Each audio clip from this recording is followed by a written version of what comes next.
Good evening. Good evening, everybody, and welcome to the July 9th meeting of the Livermore City Council. I now call the meeting to order. Let the roll call show that all of the members of the council are present and accounted for. I ask that you please join me in the Pledge of Allegiance. I pledge allegiance to the flag of the United States of America and to the republic for which it stands, one nation, under God, indivisible, with liberty and justice for all. Thank you very much. To the city attorney, was there any action that was reportable taken during the closed session? Okay, very good. Some of the fun stuff we get to do, proclamations and presentations that we have. The District 57 Little League World Series is coming to Livermore. It's going to be July 29th to August 5th. ESPN will be covering the two championship games live, so we have indeed hit the big time. The games will be played at Max Bear Park, and we are very fortunate that the home team, comprised of Granada and Livermore Little Leagues, are here tonight. So we wanted to recognize them before they go into the World Series and congratulate them, wish them all the best of luck. So let's hear it for the Little League.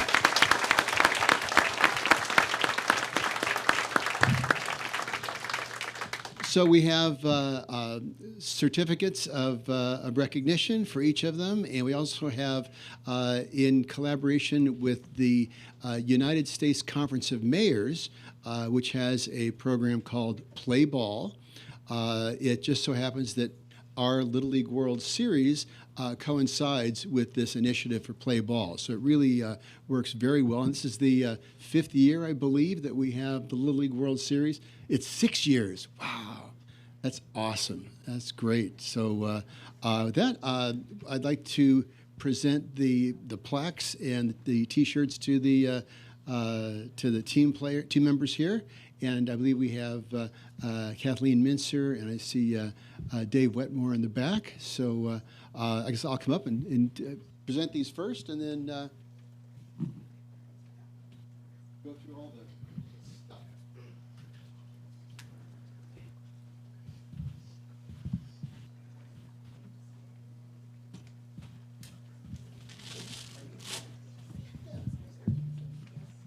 Okay, so we have, so what I'd like you to do is, as I call your name, come on up, and then we'll stand up by the council, and we need a group shot of the banner. Does that work? Okay, Tanner Griffith. There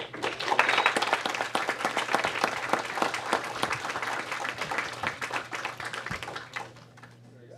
And she got a T-shirt.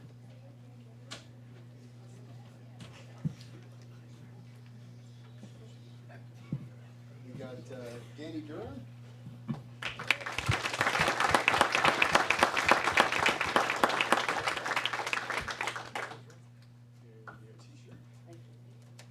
Got Drew Cardy.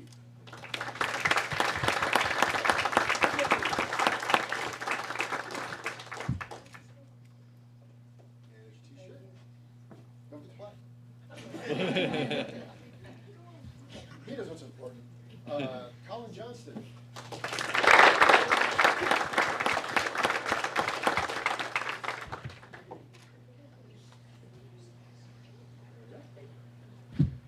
Ben Johnston.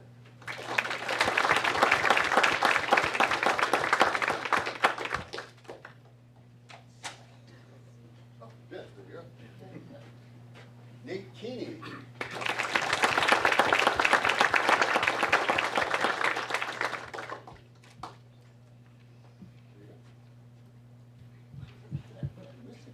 Jack Davis.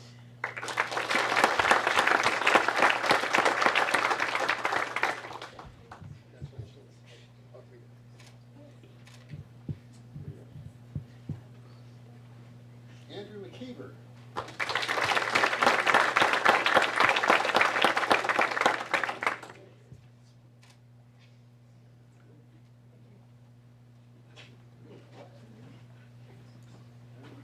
got Aj Arante.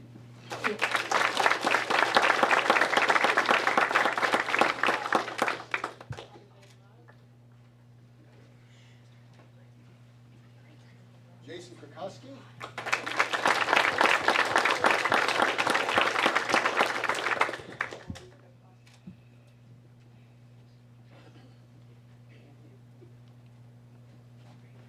Carter March.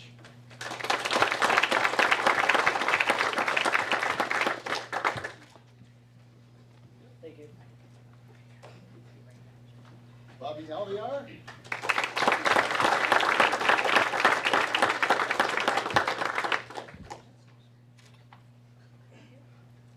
Tyler Trudeau.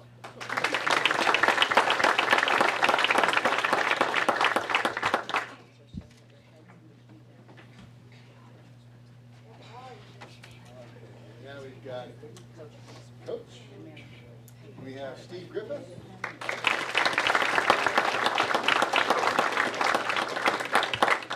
And we have a play ball flag for the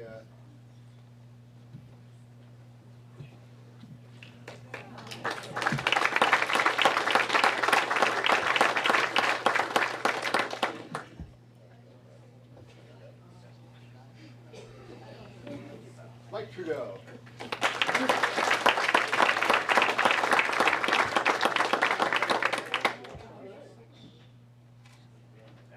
Oh, and Dan Johnston.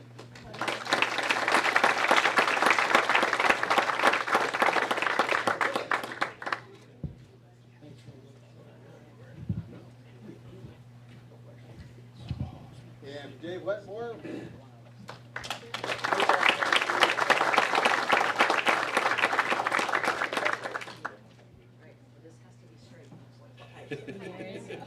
Heads in between the people in front of you, right? Got it? Got it.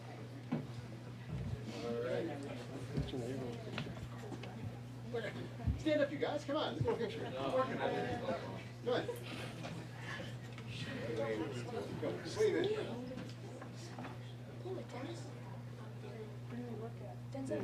Look here right now. Look this way for the moment. I'll see you along. Ready? 1, 2, 3. Take a few. You got it? One more here. Look this way. Okay, one more. All right, you're good.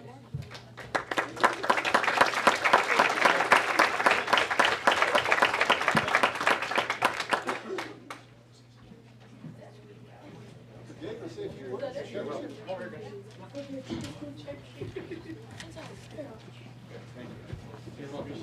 Good evening, Mr. Mayor, City Council, City staff, and members of the audience. Thank you so very much for inviting us back here for the 6th year. My name is Dave Wetmore, and with me tonight are Kathleen Menser and Kim Young. We're all volunteers with Little League Baseball, and we're very proud of that. As you know, the City of Livermore hosts the Little League Baseball Intermediate 50-70s World Series. This is held at Max Baer Park, and teams arrive on Friday, July the 27th. We have 12 teams coming in, which is one more team from last year. We've added the 6th international team, which is a team from this year from Perth, Australia. They won the Australia Championship. The games are held at Max Baer Park. Hold opening ceremonies on Saturday, July the 28th at 4 p.m. at the Bankhead Theater area, at which time we'd love to have somebody from city staff or the mayor or the city council come and say some nice words about the event and welcome our visitors that will be in town for 10 days. Games begin on Sunday the 29th. They're at 9, 12, 3, and 6, with 9 and 12 being the international games, 3 and 6 being the USA teams, and your host team from Livermore will be playing the 6 o'clock game. All games will be live streamed. They'll be on our website, so if you can't make it there and you have to work Monday through Friday, you can maybe put a little portion on your screen and watch our games. The World Series Championship game will be held on broadcast on ESPN again on Sunday, August the 5th at 6 p.m. The International and USA Championship games will be on Saturday the 4th at 1 p.m. and 5 p.m. also on one of the family networks of ESPN. All information can be found on our website, including the the brackets and pictures of that we're so proud of our team at www.lliws.org. I wouldn't get up here if I couldn't promote the fact that we are volunteers, and this event is always in need of sponsors in either way of cash, donations, or possibly meals. We have about 250 people that come in for that week, and I can tell you that having had them, and they're grown now, 13-year-olds eat a lot of food. We house, we transport, and we feed approximately 250 people, as I say, over a 10-day period. From our estimates over the first 5 years of the event, we put about $1.75 million back into the area, and that does not count the largest portion that comes in, which are the families. And they love to eat, they love to have beverages, and they also like to shop. So we do look for sponsors. Anybody's interested, we always go there. But tonight is just a huge privilege to recognize the manager, coaches, and the players, and certainly their parents. They've worked very hard to get here, and nobody could be any more prouder than our committee to have a Livermore team in this. I look forward to seeing everybody out at the ballpark. Remember, there's no cost to these games. This is free. We ask that everybody come out and have smiles and have fun. We have great food out there, so no coolers. If you want to bring your dog, there's a wonderful dog park, but no dogs at the ball game. No alcohol or tobacco. We are Little League Baseball, and we ask that everybody respects that. Once again, we look forward to you coming out for the 6th year, and we'll give it a couple days off at the very end of this and start our prep for the 7th year and more fun. But thank you so very much. What I do have for you tonight, and as we continue to grow and as you go around town, you'll see a lot of our meal sponsors or some of our other sponsors, and we hand them a welcome to Livermore Friends and Family flag. So we would like to hand that flag over to the city if you'll put that at City Hall or so. And then within the next week, we'll have some brackets that will drop off at City Hall, the library, and a number of other key places so that people can keep that updated. And as I say, we're just thrilled to be here, and thank you so much for your support. Thank you very much. So I have one request, that I'm, in charge of all of the first pitch and the national anthem singers. So spread the word. I know I already have a few of you tagged for first pitch. I'll connect with the rest of you, but if you know anybody that wants to sing the national anthem, have them get a hold of us and come out and sing. So we try to do it for every game, international and USA teams. So it's kind of fun to have. So thank you. Well, great, thank you. Wish you guys great luck out on the field, and this is always fun. It's a great event. As you said, it's free, and the fun thing of it is these kids love baseball, and it's just so much fun to watch these guys out there, just with a real passion for the game, and that's what makes it exciting. That's what makes it fun. So we'll see you out at Max Baer Park between July 29th and August 5th. Great. Thank you very much. It's great to have a home team too today. Yes. I'm just so proud of you guys, man. Great job. Well, that's in the song, right? Root for the home team. Yeah.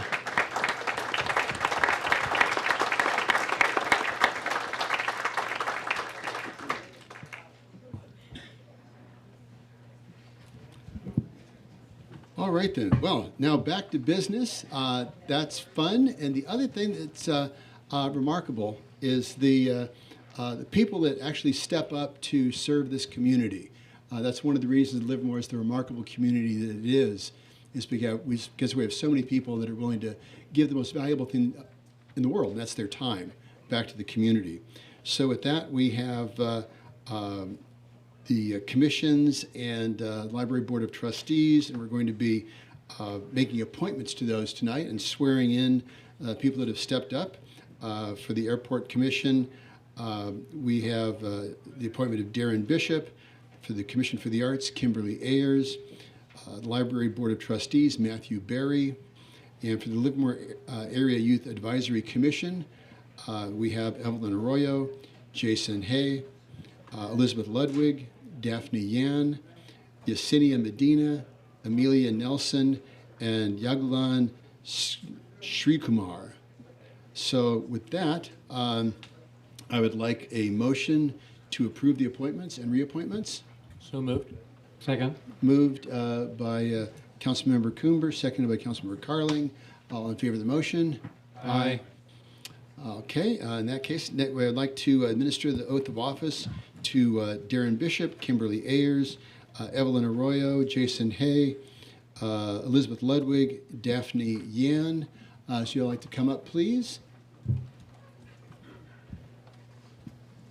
And anybody in the audience wants to take pictures, feel free.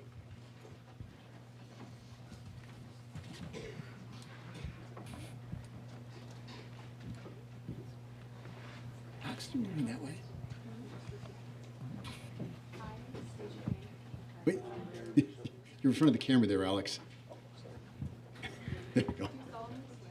solemnly swear That I will support and defend that I will support and defend the Constitution of the United States the Constitution of the United States and the Constitution of the State of California and the Constitution of the State of California against all enemies, against all enemies, foreign enemies. foreign enemies, That I will bear true faith and allegiance and I will bear true faith and allegiance to the Constitution of the United States to the Constitution of the United States and the Constitution of the State of California. and the Constitution of the State of California. That I take this obligation freely, And I take this obligation freely without any mental reservation without any mental reservation or purpose of evasion. or purpose of evasion. And that I will well and faithfully discharge And I will faithfully discharge the duties upon which I am about to enter. the duties upon which I am about to enter.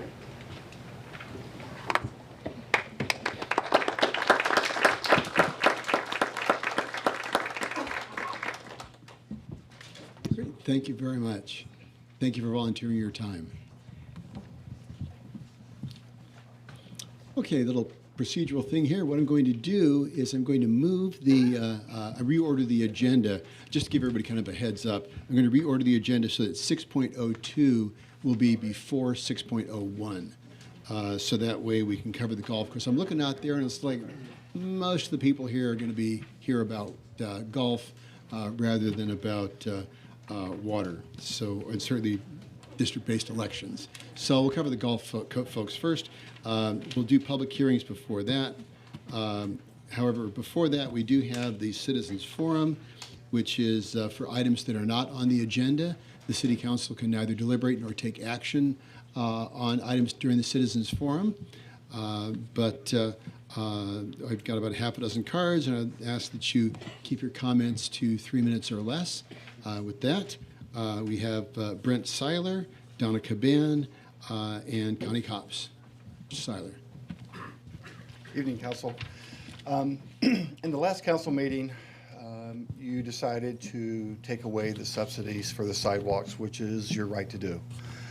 You also directed staff and city attorney to come up with a new ordinance to place the liability solely upon the homeowners and relinquish that responsibility from the city.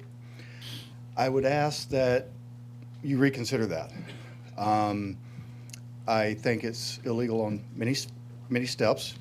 I've sought legal scholars, a gentleman representing the city of San Rafael in their lawsuit, and you know, there's things that just aren't right about it. Putting this back onto us as a liability is not an option at this point.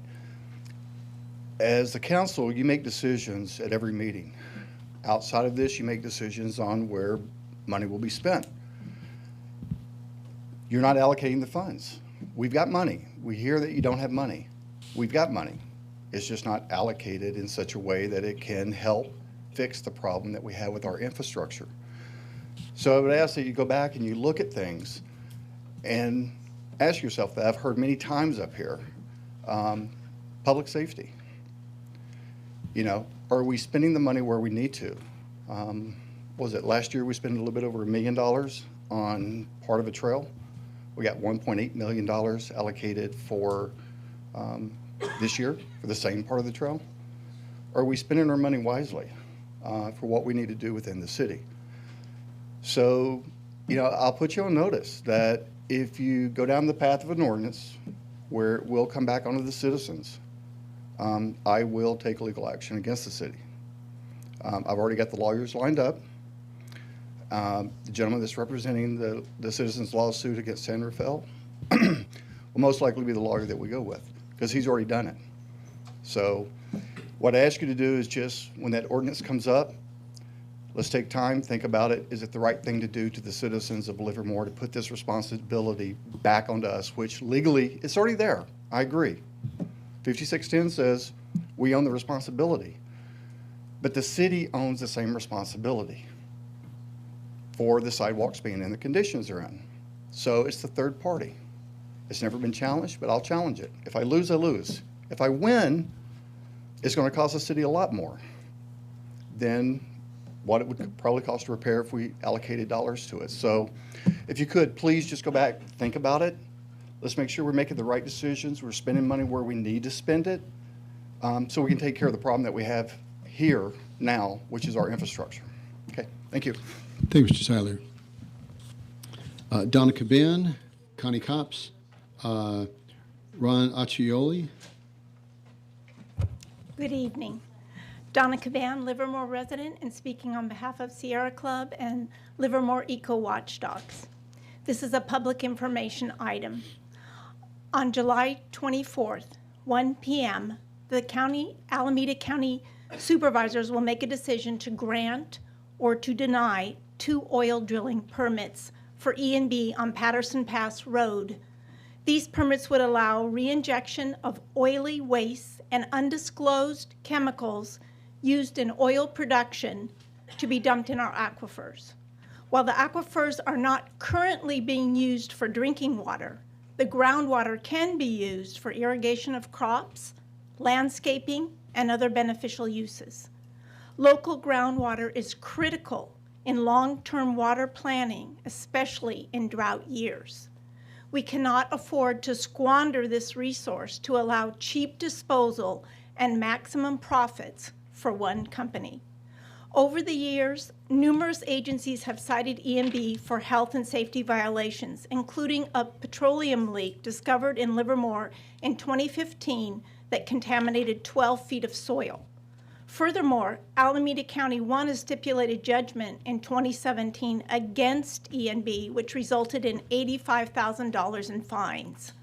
The Alameda County Department of Environmental Health has also issued numerous notices of violation over the last 5 years.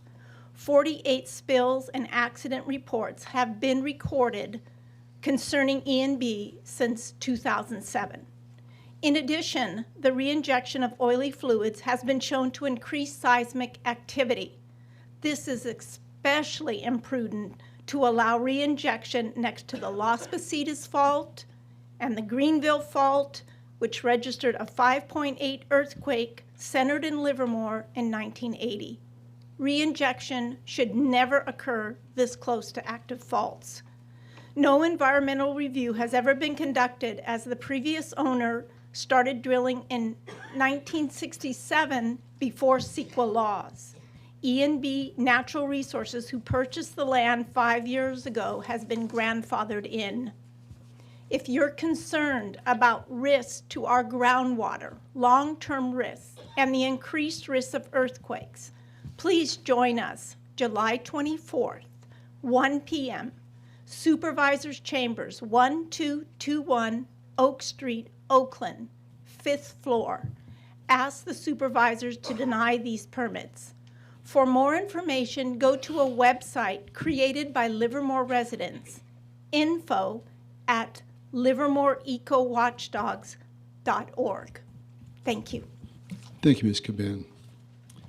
Connie Copps, Ron Accioli, and Doug Mann.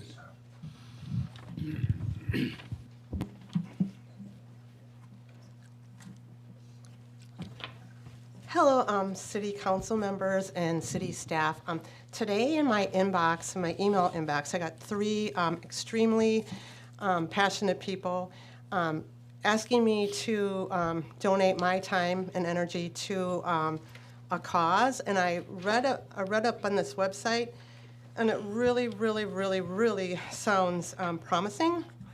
Let's see here, it is called Together Rising, and I believe it's a .org. They're a nonprofit where 100% of your donation will go to causes that they're supporting. And as I read today, one of the causes were to provide legal assistance to children who were separated from their parents due to the border separations and that. And I just thought it was the people that sent me this, they're really very reputable people, and they do their homework. And so I'm really, really just encouraging everybody to go to this website, togetherrising.org, and to see if you can't put your dollars towards that as well. We are fortunate to live in a community where we do get a lot of community support and a lot of parental support and teachers that support the parents, that help the children as well. And we have innocent children right now that are in limbo land that can only hope and pray that someday they get the same kind of a treatment. The other thing that I wanted to ask you to put on the agenda, I know tonight we will be discussing the Las Positas Golf Course. But what I'd really like to see our city do is actually probably consider hiring a person that oversees all the enterprise funds that the city has. Over the years, we have spread ourselves too thin, and we have not really given proper attention to market trends as our enterprises change. A lot of them get ignored. They're doing well, so they're pushed to the side. And then all of a sudden, we have needs out of neglect that really need to be addressed. And I think that you'll make a lot of money. I know, like downtown, you have Rochelle, is it Snedeker? She really takes care of downtown, marketing downtown with her Thursday and all that fun stuff. Well, there's a lot of fun things we could do and a lot we could do to keep our golf courses, perhaps bringing them down to 3 holes, so you get a lot of turnover, so you're getting more than one person walking it. Don't laugh, that's pretty rude. I listen to you and I consider what you say. Anyhow, really, I want you to think about that, and I'll talk again when the issue comes up. Thank you. Thank you, Ms. Cobbs. Ron Accioli, Doug Mann, Carl Winty. Good evening. Mayor Marchand, City Council, City staff. Thank you for the excellent pronunciation of my last name. I don't often get that. I just want to get a matter into the public record here. The L Street Plaza sold. Allegedly, the day it sold, or the minute it sold, the new owner was in the store complaining to employees of the Tri-Valley Haven thrift store, is what I own. And the new owner, which I won't name to save embarrassment, the new owner was in the store complaining to patrons and to volunteers and to little old ladies behind the cash register about not parking in his new parking lot. Several days later, he sent this letter to the thrift store, which was curious because he was anonymous. There was no name. There was only a Pleasanton residential address, it looks to be, which I will leave anonymous. And I'll read it. It's very short. It says, June 7th, 2018.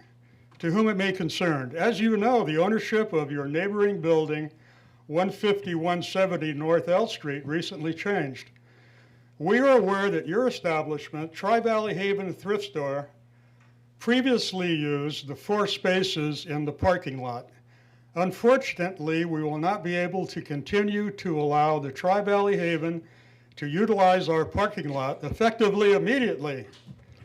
This decision is based on multiple factors, among them being increased wear and tear on the parking lot, as well as an increase in liability for ourselves that would require additional insurance that we are not able to provide. Please ensure that both your employees and customers are made aware of this new policy. We will be enforcing this policy by towing cars that are for Tri-Valley Haven thrift store beginning Monday, June 18th. Your understanding and cooperation is appreciated. Best 150-170 North L Street Management Team. No name. So how do I respond to that, which is not even addressed to me? I wait. A couple of days later, there's signs. Really? Yeah, 3 minutes goes fast. Oh, wow. I thought I could do this. Okay, let me go into double time. So I went to the police station and I asked an officer, which I will leave anonymous, if I could take the signs down. He said, absolutely, they're on your building, take them down.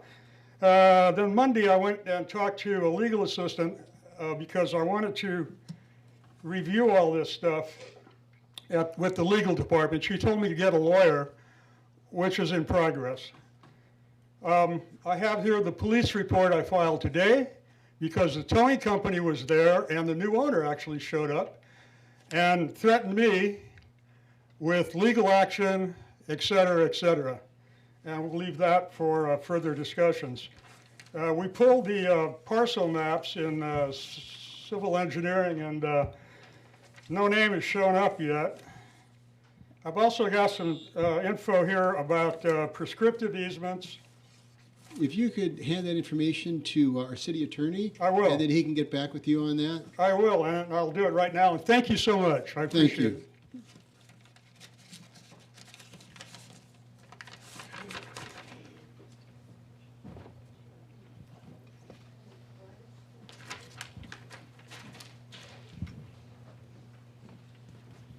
Thank you, sir. Thank you, sir. Thank you for bringing that to our attention. Doug Mann and Carl Wente. Good evening, Council. In 2014, the Alameda County Transportation Commission, ACTC, authored a measure to raise our sales taxes again after having failed to do that a couple years prior. And they, in order to get Livermore's vote, they put something that we all remember into that measure, which was $400 million for a BART extension to Livermore. I was against it because, number one, ACTC has never shown a propensity to help Livermore in general, and I really thought that they would find a way to repurpose that money elsewhere. And number two, I had thought that by that time it was pretty well assured that BART would never give us the votes to extend to Livermore anyway. I thought it would be a better idea for us, if we were going to raise taxes, raise a local tax and keep the money and control it ourselves. But that's not what happened. So I was encouraged when AB 758, when I heard about it, and that state legislation that did the right thing, take that money away from ACTC so that it could be repurposed to something that would actually happen and ideally would help Livermore.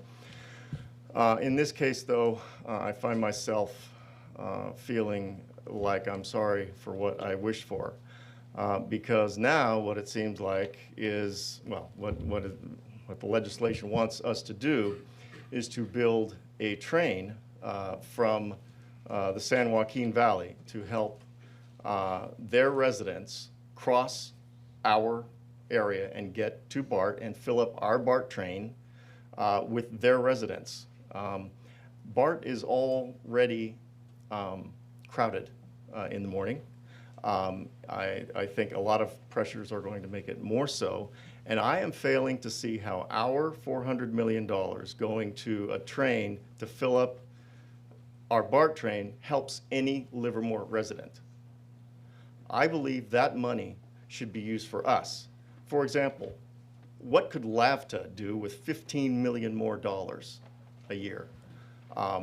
I would much rather have them spend that money than the Rail Commission.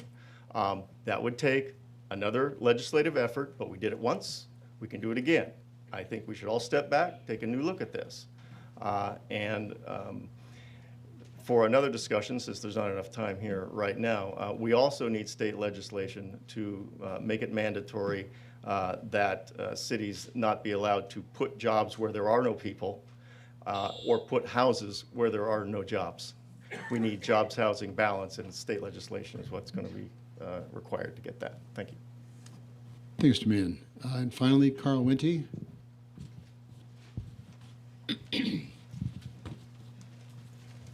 Mr. Mayor, council, staff, those in uniform, I salute you. Thank you for what you do. Good government is a process of the people, for the people, by the people. I miss the Pledge of Allegiance, and I found that's one of my most proud, happy times is to get up there because it means something. To watch those people up there, I don't know if you're still here, that to the state constitution, the Constitution of the U.S., you go back and look at it. I was sworn in as a sub-council member of something, and I went back. I went back. I said, what's the general plan? What's the specific plan? Actually, what am I pledging allegiance to? Because we should have that mean something. Thank you for taking the time to educate me, sir, right, in that continual education. I think the staff, the city of Livermore, continues to do a great job. We're divided people. We are not the same, but don't let perfect get in the way of good and moving forward. And again, that center of the bell curve to make it better. Mr. Roberts, again, I hold you accountable for continuing to do a great job managing a diverse city, a diverse staff, and moving forward. I salute you. Thank you for what you do. Council members, it's the same thing. It's got to be a thankless job, right? I seriously, I want to sit down and have that beer, not Tropical Island like Mr. Roberts didn't want to have, but to say, sit down and say, why are you doing it? But you're doing it to serve the betterment of this community. Mr. Coomer, I look forward to you getting back to me, just sitting down and doing it, right? We talked about it and it's there. So as we go through, how do we continue to unify Livermore and bring it together?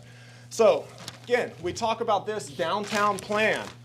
Why did the city council reject the beautiful park that it deserves? This above park, it's not to scale, it doesn't add up and it's not there. I would like any and everybody to come and talk to me. I welcome any discussion from everybody to talk about any of these ads. Anybody that signed up for this petition, say, okay, what are you signing up for? I'm here. So if I ceremoniously give this business card, this is a big step, right? Because now it's in the public record, it's in the minutes. Call me. I'm willing to discuss. Let's discuss about what makes Livermore better.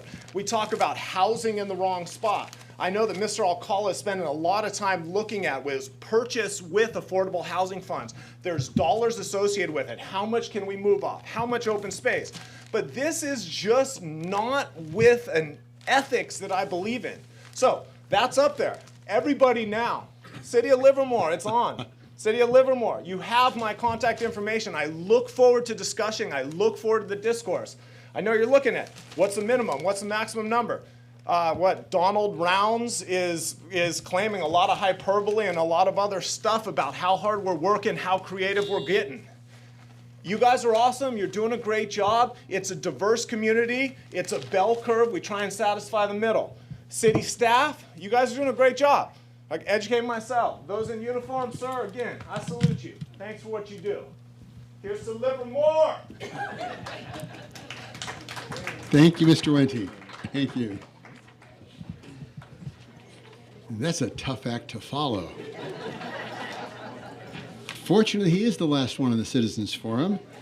So I'll close the Citizens Forum and we'll move on to the consent calendar. I don't have any cards for the consent calendar. Does anybody wish to speak to anything on the consent calendar, or do I have a motion? I'll move we accept the consent calendar. Moved by Councilmember Carling. Second. Seconded by Councilmember Coomber. Any discussion on the motion? Oh, okay, so abstain on the minutes? Okay. Any further discussion? All in favor? Aye. Any opposed? Passed unanimously. And let the record show that we have Vice Mayor Warner abstaining on the minutes. Moving on to 5.01, the public hearing on the protests related to the non-payment of solid waste recycling and organics. Marissa Gann and Judy Erlinson. Good evening, Mayor Marchand and members of the City Council. My name is Marissa Gann, and I'm the city's recycling specialist. Tonight, the City Council will consider approving lien assessments for the non-payment of services provided by Livermore Sanitation. There are approximately 26,000 accounts serviced by Livermore Sanitation in the city. As of this morning, there are only 42 residential accounts and 2 commercial accounts that are more than 12 months behind on their payment, making them eligible for lien. Despite repeated notifications from Livermore Sanitation, service reductions, 2 notices from the City of Livermore, the accounts continue to be significantly overdue. Per the franchise agreement and the Livermore Municipal Code, the city is obligated to consider imposing liens for those delinquent accounts. These customers had up until the beginning of this meeting to pay the bill and not have their property liened. Staff continues to observe a decline in the number of liens being proposed this year compared to previous years. More than 2/3 of the accounts on this year's list have been liened in previous years, and almost 20% have been liened every year. Staff recommends that the City Council consider protests, adopt a resolution overruling protests, and confirm the 2018 lien assessments, directing staff to forward a finalized copy of the assessment report to the county tax assessor. Thank you for your consideration, and staff are available for questions. Thank you. Any questions for staff? Okay, thank you. Let's see, I'm going to open the public hearing to hear any protests. Do we have any cards? Okay, seeing no cards or no comments, no protests, I'm going to close the public hearing, bring it back to the council. Any questions for the council? Do I have a motion? I'll move we accept the city recommendation. I'll second. Moved by Councilmember Carling, seconded by Vice Mayor Warner. Any further discussion on the motion? All in favor? Aye. Any opposed? Passed unanimously. Very good. Okay, I promised moving to 6.02. So we're into matters for consideration. We'll consider 6.02, the discussion and direction regarding Las Positas Golf Course operations, which is an enterprise. And then we'll cover 6.01 and 6.03 after we have done 6.02. So with that, discussion and direction on the operations of Las Positas. Mr. Greenwood. Good evening, Mayor and Council. I'm Darren Greenwood, your Public Works Director. Tonight's item is discussion and direction on Las Positas Golf Course. We'll start with a little background. The course, as you know, is operated as an enterprise fund, so it's intended to operate without any general fund support. The course has struggled over a number of years to set aside enough money for capital repairs after paying all of its direct expenses. So over time, staff has done a number of changes to try and increase the amount of revenue from the operation and cover all the direct expenses from the course and set aside money for capital. So over time, the operational model of the course has changed. We started out with city staff operating and maintaining the golf course. Over time, that shifted to contractors, and then the contractor model has shifted to a management agreement where we just pay a flat fee for service. Both the pro shop and maintenance right now are on a management agreement where we pay a set fee for the companies that maintain the course.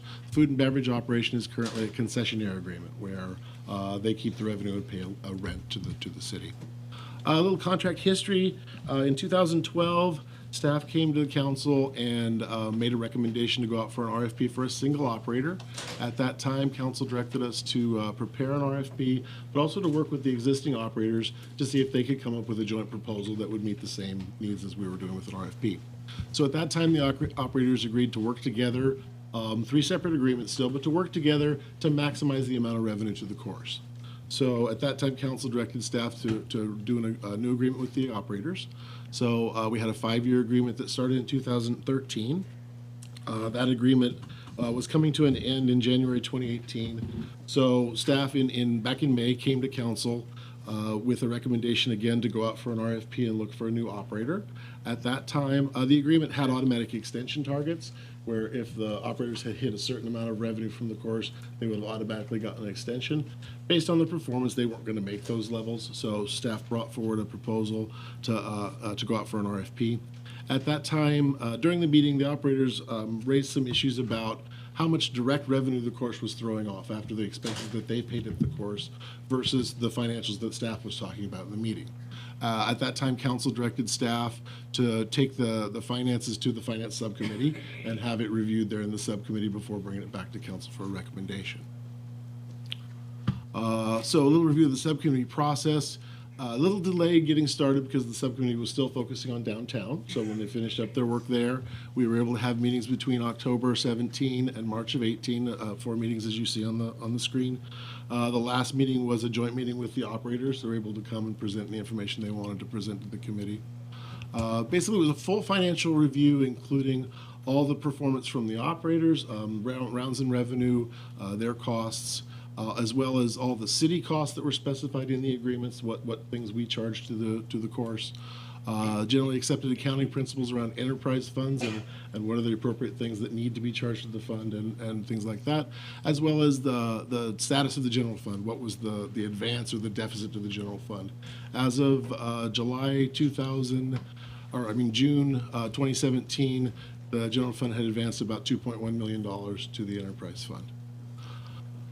Basically, the long and short of the review, both the assertions that staff were making and the operators were making turned out to be correct. The course does throw off, or over the last 5 years of the agreement, the course does throw off between $700,000 and $800,000 in annual revenue after the direct expenses that the operators are responsible for paying. On the other side of that, though, is all of the full expenses that need to be charged to the course total up between $900,000 and a little over $1 million. So there's a structural deficit of between $250,000 and $300,000 per year. So basically, that's all the options that staff is going to present tonight for resolving that discrepancy are aimed at solving that structural deficit, and basically stopping the general fund subsidy. There may be other pluses and minuses to each of the options, but the main issue was these were selected because they stopped the general fund subsidy. And we're going to discuss these in a little more detail, but basically the options are, like have always been on the table: issue an RFP for a master agreement. We've gotten a full lease proposal from Corsco, one of our existing operators. And then those two options would keep the course in place. Two options that would close the course and look at other options for the property include conversions to a sports park or a sale of the property for commercial development. And we'll look at those in a little more detail. The RFP option is basically circulate an RFP for either a fee-for-service operation where a single operator runs all sides of the operation of the course, or it could be a similar lease option where a single operator could propose leasing the course. The difference there is under a lease, the city staff have much less direct involvement in the course. It's basically you turn over the full lease to the operator, they run everything, and just pay a lease payment. Let's see, the RFP option was recommended by National Golf Foundation Consultants in 2012 in a report they did. Last year, we had them, in anticipation of this, review the data again, and they came to the same conclusion that it would be a valid option for the city to consider a full lease or a RFP.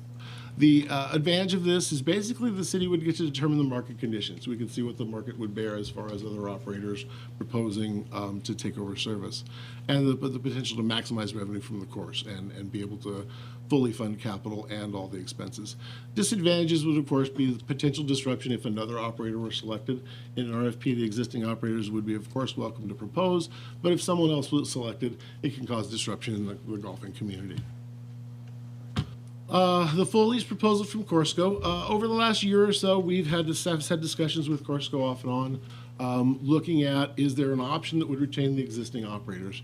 And basically what they've done is they came with a full lease proposal. Excuse me. This would be a single operator agreement with Corsco.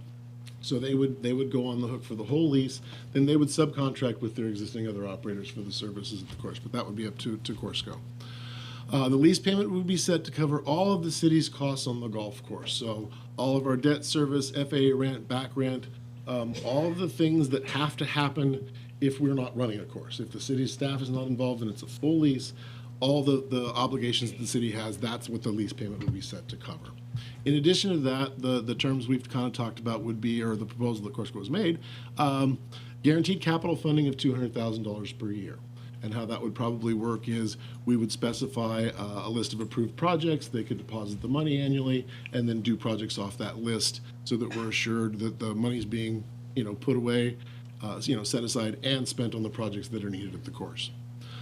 The term of the proposal is a 10-year term for a lease with 2 possible 5-year extensions. The reason for the longer term is with a capital investment of that level, it gives the operator time to recoup their investment.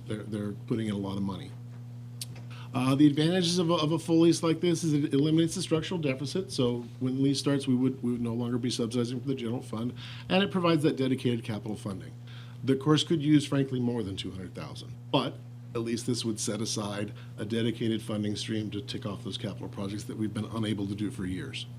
The disadvantage is we'd lose the opportunity to shop, to go out to see what the market would bear, to see if someone else would offer more. And then the risk to the city from any full lease model, as you recall with the Springtown Golf Course. If we lease this thing and the operator doesn't keep up their obligation and runs the asset into the ground, the city's faced with a difficult decision of do we come back and reinvest to bring it back up? Do we, proceed on to closure or something like that?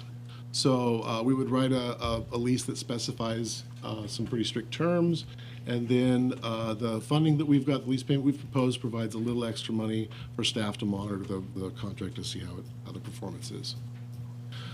Going into the 2 options that eliminate the course, basically the first one is converting the property to a sports park.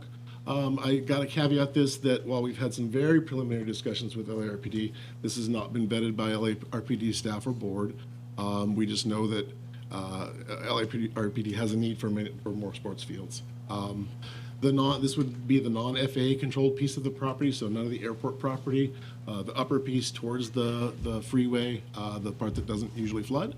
About 66 acres for comparison. The Dublin Sports Park property is about 15 acres, so there's plenty of room out there to accommodate a sports park. There's also the existing maintenance facility out there that could be used not only to support a sports park area, but could also be used as a satellite facility for LARPD. Cayetano Park's over there and some other big park facilities, so they might be able to use it for that.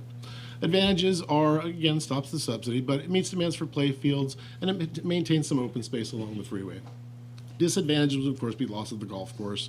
On this one, the general fund would assume the debt. It's unlikely, well, that would be negotiated, but it's unlikely that LARPD would want to pay enough for the site to cover the debt on the property right now. And the other disadvantage, it would be a lengthy implementation of working out agreements with LARPD, coming up with plans. So this is not a near-term option. This would take some time. And the other option looked at for closure of the course is sale of the property for commercial development.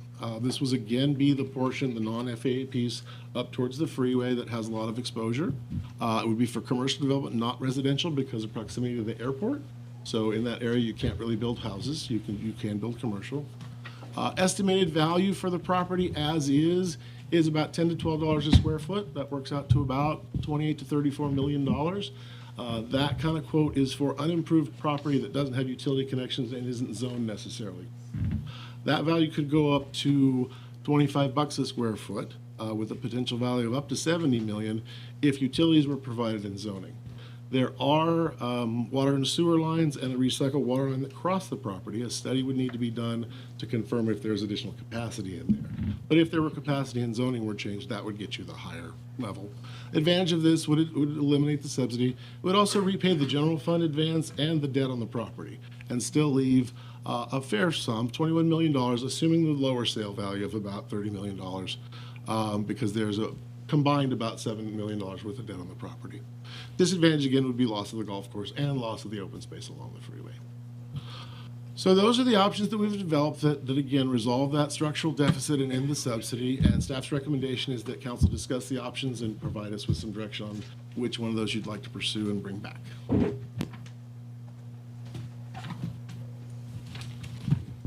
Questions for staff at this point? Councilmember Carling? Could you go through the capital funding again on the Corsco proposal?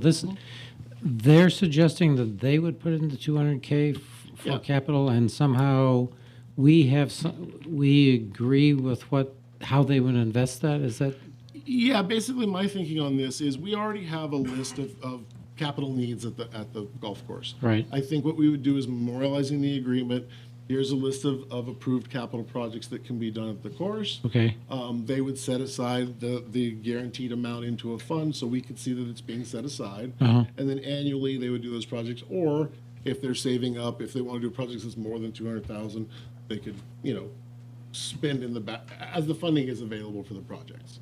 So, but the reason for the list is so that the city has some control over where the capital is spent, not just, I'm going to do $200,000 on capital. Since it's our asset and we own the property, we want to make sure that the repairs that are being done are invested in things that are needed for the course.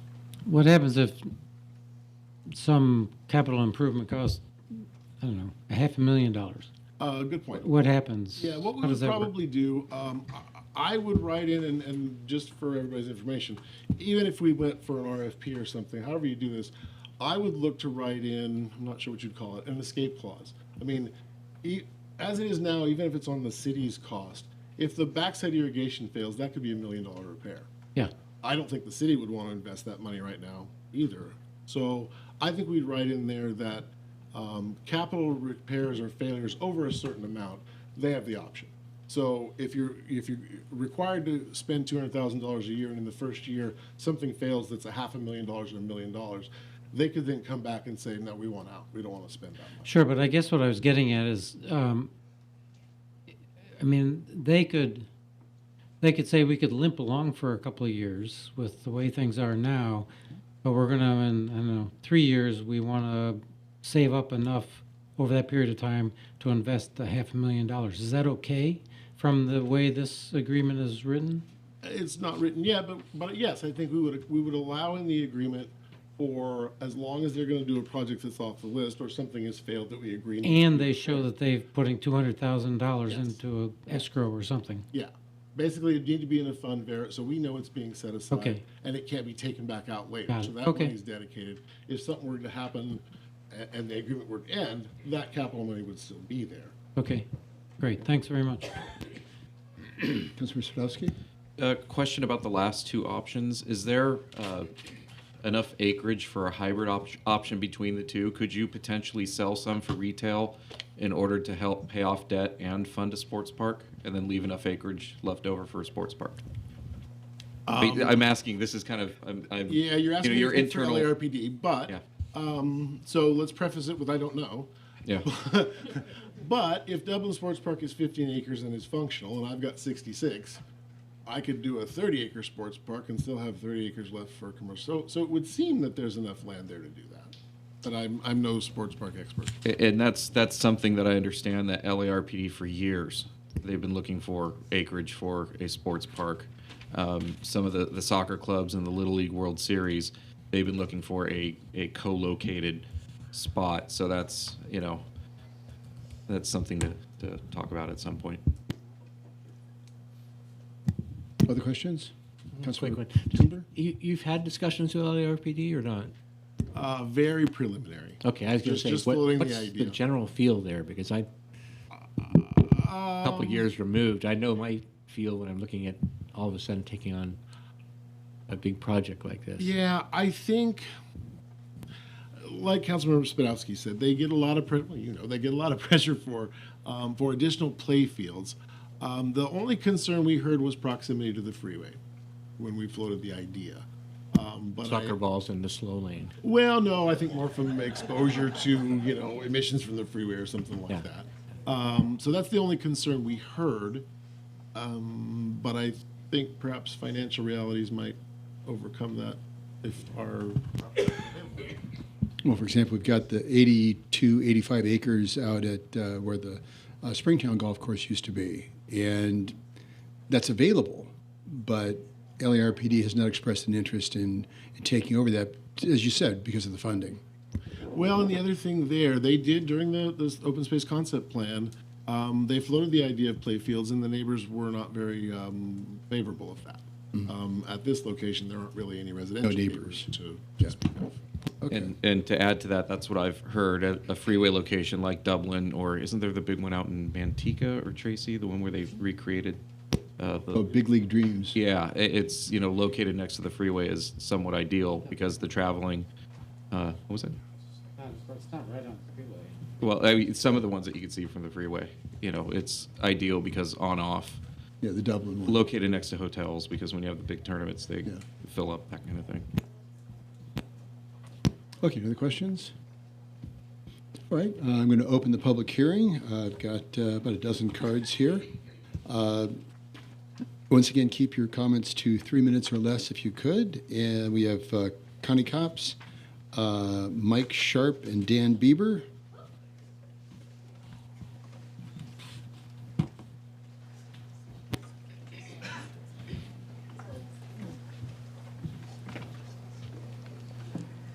So I have a couple questions.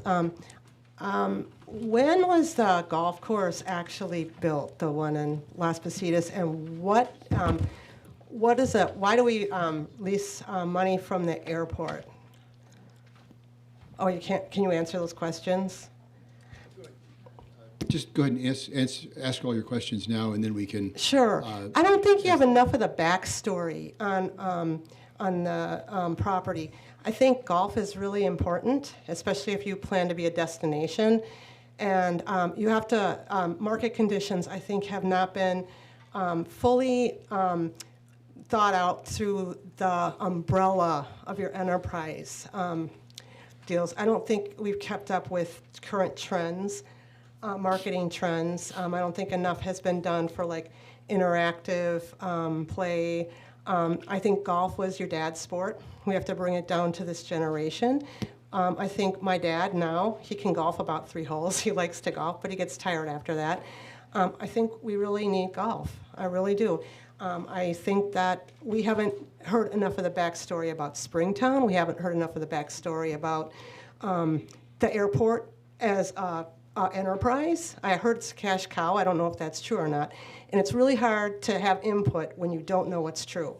And a lot of the when we were dealing with Springtown, a lot of the stories actually conflicted with records, and it was very confusing. I was tearing my hair out trying to make sense of this, because I really did have some really super good ideas that were never heard. Picola Casa, when it was closing down, I tried to really beat my head to get it out there that they needed a place for a restaurant.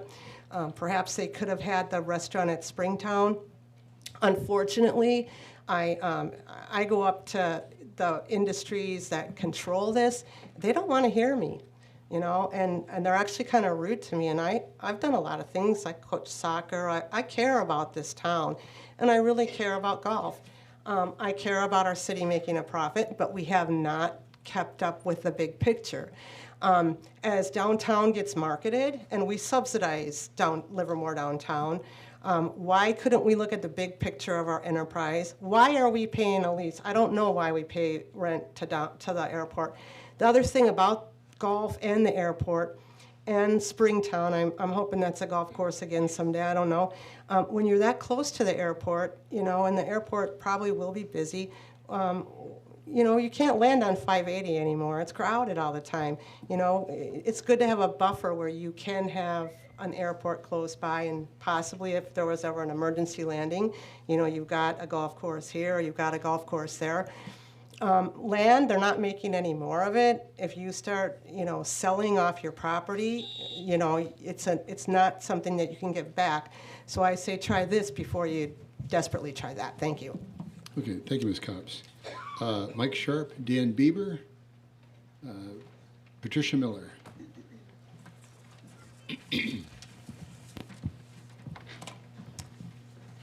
We were told that we'd have a few more minutes than the 3 minutes allocated for us as your current operators. Hopefully that's okay. Yeah. All right, so we sort of got a little bit out of I saw order here, that. because this should have just been, as the applicants, you have time. Okay. Well, good. Well, good evening, Mayor, City Council, City staff, and all the supporters that showed up tonight. Thank you for coming. I'm Michael Sharp. I'm the president and CEO of Coursco. We're a golf course operator on the maintenance side. We've been there for 10 years. We're one of the 3 operators there. I really do appreciate the opportunity to speak tonight in front of you and share with you our proposal. But first, I'm going to refresh your memory on who Coursco is. Coursco is the largest golf management company in Northern California. We're headquartered right here in the Bay Area. We operate and lease 33 golf course facilities in California, Oregon, and Washington. including both Clippe Preserve next door in Pleasanton and Boundary Oak up the way in Walnut Creek. We've never had a municipal contract cancel or fail to renew, and we're very proud of that record. We've won numerous awards since we've been at Las Positas, including achieving our Audubon certification, and our Superintendent Mark Condos, who's with us tonight, won the National Environmental Leadership in Golf Award for all golf courses, not just public. Pretty big award. So we're here tonight after nearly 2 years of discussions with the city staff, and negotiations, and with the direction of council. We've been able to successfully negotiate a proposal that we believe meets or exceeds the goals and objectives outlined by the city.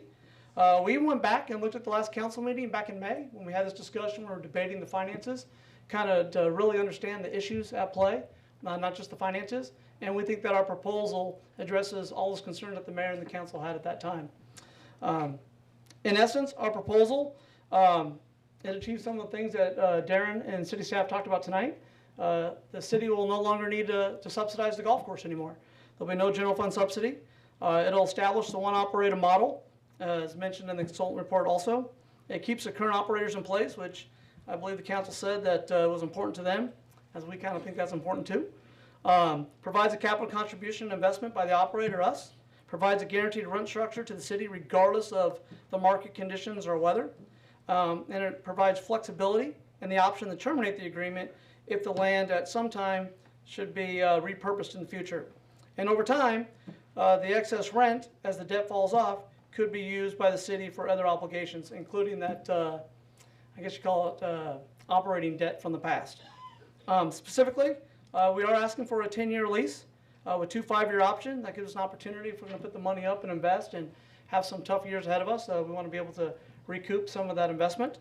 Our base rent is going to be substantial to cover what we understand through our discussions with the city. Will cover their cost. Capital contribution of $200,000 a year. That's correct. Our first project will be to address and replace the HVAC units, which are in desperate need of replacement, as everyone's aware. It's a single agreement with Corsco. And like I said, it's a contract buyout where every year that's left in the lease, there will be some type of prorated amount that the city would pay us to terminate that lease. We have similar agreements in other cities out there. Also, we think that this proposal helps to avoid the RFP process, which could be a drain of time and money on the city. Not only is the RFP process, it could be disruptive, as Darren said, and creates a little bit of fuss and anxiety for our employees and stakeholders. The outcome of an RFP is kind of risky too. You don't know what you're getting. And a new operator to change out the current operators and bring somebody else in, based on our experience and based on doing some math with Dan, could be somewhere in the $500,000 range to change out the operator, which is pretty substantial. And like I said, there's no guarantee that a new operator, without our institutional knowledge and market knowledge, can perform any better than we are right now. We are actually really excited of the several meetings that we've had with the city. It's been a long, exhausting process, to be honest with you, over the last couple of years to get to where we're at. We're excited. We think we have an agreement that all stakeholders win: the city, the residents, the golfers, the operators. And we look forward to continuing to be great partners with the city of Livermore, continue our good work, albeit under a new model. So we hope tonight that the city staff can be directed by council to complete the negotiations with us. And hopefully soon we can bring back that agreement, maybe as early as September, and start the new lease proposal. So thank you for your time, and I'm going to turn it over to Dan for a moment. He has a couple comments. Okay, any questions for Mike at this point? Great, thank you very much. Okay. Mr. Beaver. Mr. Mayor, members of the council, good to see everybody again. Thanks for letting us speak tonight. I just would like to, I'll be very brief, I'd like to echo Mike's comments about our proposal and the excitement we all feel about moving forward with our strong partnership. First and foremost, we feel the proposed lease agreement presented this evening speaks for itself. It meets all of the goals and objectives outlined by the city. It's a win for the city, it's a win for the operators, and it's a win for the community at large and the residents of Livermore. Even though it has been a long process, as Mike has pointed out, we find to find that correct model which fits everybody's needs, it's been worth the effort. We'd like to extend our compliments and appreciation to the council for your patience and commitment, allowing us the time to put together the successful model, giving both the city and your operators a mutually beneficial solution. We'd also like to thank the city staff for their hard work and diligence working together with our team to help us arrive with a creative and strong solution. And of course, we want to extend our deep appreciation and thanks to all of our loyal patrons, residents, employees, and friends who have continually supported us throughout the years at Las Positas. Mr. Mayor and Council, my wife Jean and I are also asking you tonight for your support in taking the next step to finalizing the negotiations for our proposed master lease. Thank you very much. Thank you, Mr. Beebe.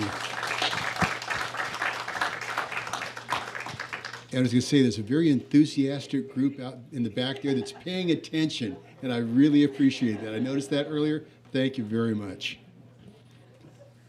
Okay, with that, we have Patricia Miller, Bernie Orsini, and Lynn Stasa.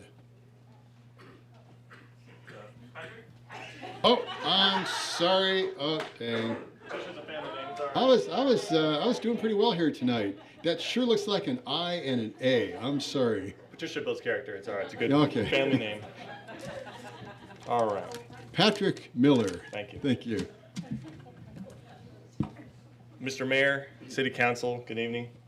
My name is Patrick, and I have worked at Beeb's Sports Bar and Grill for a little over 2 years now. I started out washing dishes and bussing tables, and now I'm currently a banquet server and a waiter. Beeb's employs 40 locals. Many of us depend solely on Beeb's for our livelihood and work full-time.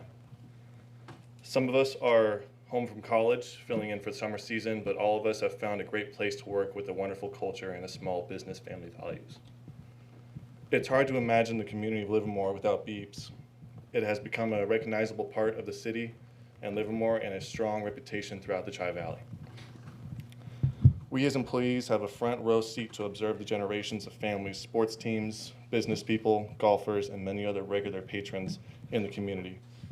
We firsthand know how important Beeb's is in the community, and it has established itself as a part of the fabric of Livermore and would be dearly missed if the council decides tonight to put this locally owned family business in jeopardy. Please make the right decision for my fellow employees, the golf course and community, and the residents of Livermore. Thank you. Thank you. No, you're fine. You're good. One of the little peculiarities that we have in the city here is I want to make sure that everybody feels comfortable speaking. And so I don't allow booing. I don't want anybody to feel intimidated. So since I don't allow booing equal time, we don't allow applause either. And so if you do support what the folks are saying, just raise your hand. Because that way the council can see the level of support. But on the other hand, the person speaking doesn't see whether the audience is against them or for them. So they feel comfortable speaking because they don't see whether the community agrees with them or not. So, and then it also moves the meeting along a little quicker. So if you approve of what someone's saying, raise your hands. There's a group back here that remembers they've been paying attention. Thank you so much. So if you agree, simply raise your hand, and then the council understands the support from the audience, but then nobody feels intimidated. Okay, thank you. That was Patrick Miller. We have Bernie Orsini, Lynn Stasa, and Mark Condos. Good evening, Mr. Mayor, City Council members, staff. My name is Bernie Orsini. I'm the area president in Northern California for U.S. Foods, based here in Livermore. Happy to be here, lived here for 3 years now. I've owned and operated restaurants for 6 years prior to joining U.S. Foods, and I've been at U.S. Foods for 24 years. I've seen a lot of operations come and go in Colorado, Texas, and California. I can honestly say that I have never met as solid operators as Dan and Jean at Beeb's.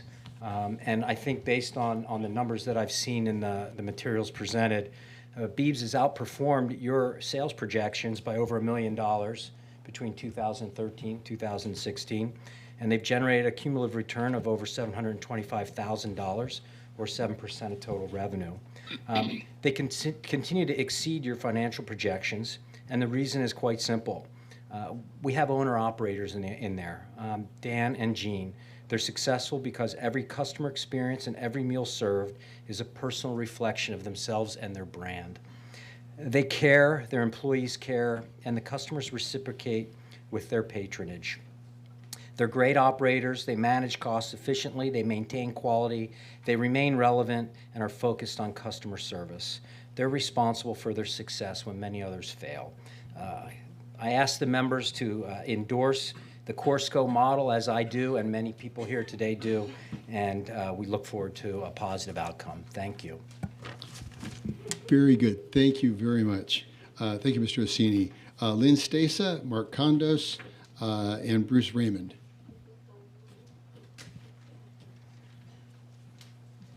I made this big enough, but I still need my glasses. Good evening, Mayor, the Council. My name is Lynn Stasa, and I am here tonight on behalf of Las Positas.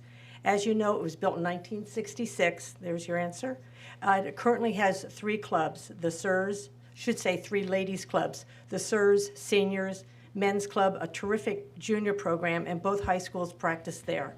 Both the 9-hole and the 18-hole ladies group just celebrated their 50th anniversary at Las Positas. Jeff DeBenedetti, who runs a pro shop, has helped these clubs in so many different ways. He secures our tee times, he helps us run the largest of invitationals, and he makes it run smoothly. Thanks, Jeff, for helping me with the scoring, too. He's the best. Beebs is more than a restaurant to our group. Because they make sure we have room for after our meetings. They give us a place to go after we play golf. And they have a great banquet when they do our invitationals. They are a really good group. Gene Bieber, I want to thank you for stepping in and helping us with that invitational. It seems the problem here is the cost the city is being involved in Las Positas, the golf course. The very simple and cost-effective solution is to lease it to Corsco. Sending out an RFP is too costly for the city. So let Costco handle the lease and keep the Biebers and DeBenedettis stay where they're at. The course is now 52 years old, and the future generation would love to celebrate its 100th. Thank you. Thank you, Ms. Stasa. Thank you. Mark Kondos, Bruce Raymond, Brittany Traxler. Mr. Mayor, council, staff. I'm going to keep this really brief. I'm Mark Kondos, the golf course superintendent at Las Positas. I've been there since 2010. We're very proud of our accomplishments, both with the environmental efforts and our continued success with helping city and the staff in different avenues. We have a staff that's been there for some of them. Our core staff has been there for several years, maybe a couple of years longer than I have, all 10 years with Corsco. And we look forward to moving this into the future and continuing to make improvements. So thank you for your time. Thank you, Mr. Kondos. Bruce Raymond, Brittany Traxler, Sean Menard. Good evening, Mr. Mayor, council, staff, and all residents of Livermore. I'm Bruce Raymond. I am the regional sales manager for US Foods. Some of the points of focus on Patrick and Bernie that were up here earlier are, I've spent 15 years in restaurant management and the past 25 years in distribution with US Foods. So I have a different and unique look at the industry. One of the things I'd like to point out to you in going out for RFP or deciding to go with Corsco is the independent restaurant part of the restaurant industry has right now a 4 to 5% resurgence over the past 5 years, compared to 2 to 3 years with the national operators or national golf organizations. We deal with both. So I wanted to make sure you understood that those national, they don't give that sense of community when they take over, especially a municipal golf course such as Las Positas. I don't know if you're aware or not, but 60% of all restaurants are closed in their first 3 years. It's a testament to the Biebers and to the Las Positas group that they have kept that restaurant open for 29 years. That is way past what they call the level of quality of a restaurant. And they do that through quality and the community effect. Most restaurants' earnings are between 5 and 10%. This is even tougher in California these days as they deal with minimum wage regulations and increases, as well as all sorts of different taxation in the state of California, yet they've seemed to be able to provide a great model. As you heard earlier, they're way above the normal in sales contribution for a golf course type operation. They've done that partially because they built it into more than just a golf course restaurant. They built it into a community place that supports sports teams, local. The Little League team that was here earlier tonight spends many hours over there at Biebers in the room that they provide for no charge. Locally,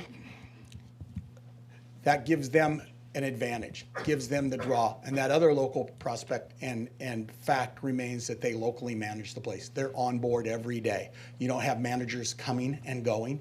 You don't have the turnover because they hire local residents, local people, and they manage it locally, and they're on scene.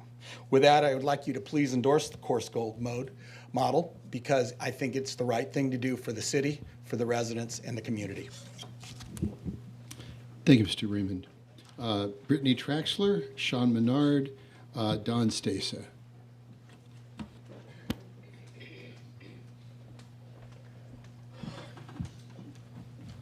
Good evening, Mr. Mayor and council members. My name is Brittany Traxler. If you have been to Beebs, I may have been your server, bartender, or manager.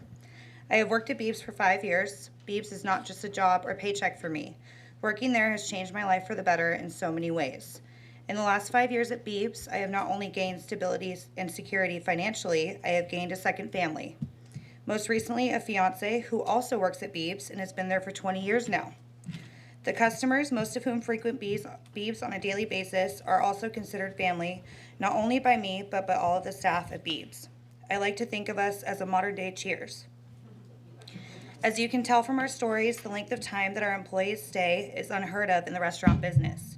That's because Beebs is our family. The community is our family. Whoever walks through the door is family too. I want you to know how stressful it has been for many of us working at Beebs for the last year and a half, not knowing what the future holds for the golf course, restaurant, and our jobs. So tonight we are all hopeful that the council will do the right thing for the Las Positas Golf Course, Beebs Sports Bar and Grill, and the Livermore community, and vote to negotiate a lease with the Biebers, De Benedetti's, and Courseco. Thank you. Thank you, Ms. Traxler. Sean Menard, Don Stasa, Lauren Beaver. Good evening, Mr. Mayor, City Council members. My name is Sean Menard. I'm the Vice President of Sales for U.S. Foods San Francisco, and I'm here on behalf of the Courseco Group and Dan and Jean Bieber. I am a former chef with 16 years of restaurant experience in the independent restaurateur space, and I can attest to the great lengths that Dan and Jeannie and their partners go to ensure that they provide their customers, the local community, their clientele with top-of-trend food products. My career with U.S. Foods, I actually started as a division chef, and I used to work very closely with Dan, his partners, and their chef team to help make sure that their menus were on top of trend to provide industry-leading food and offerings to the individuals that support their locations on a normal basis. I want to reiterate what Bernie and Bruce had mentioned when it comes to independent operators and the length of time that most operations last.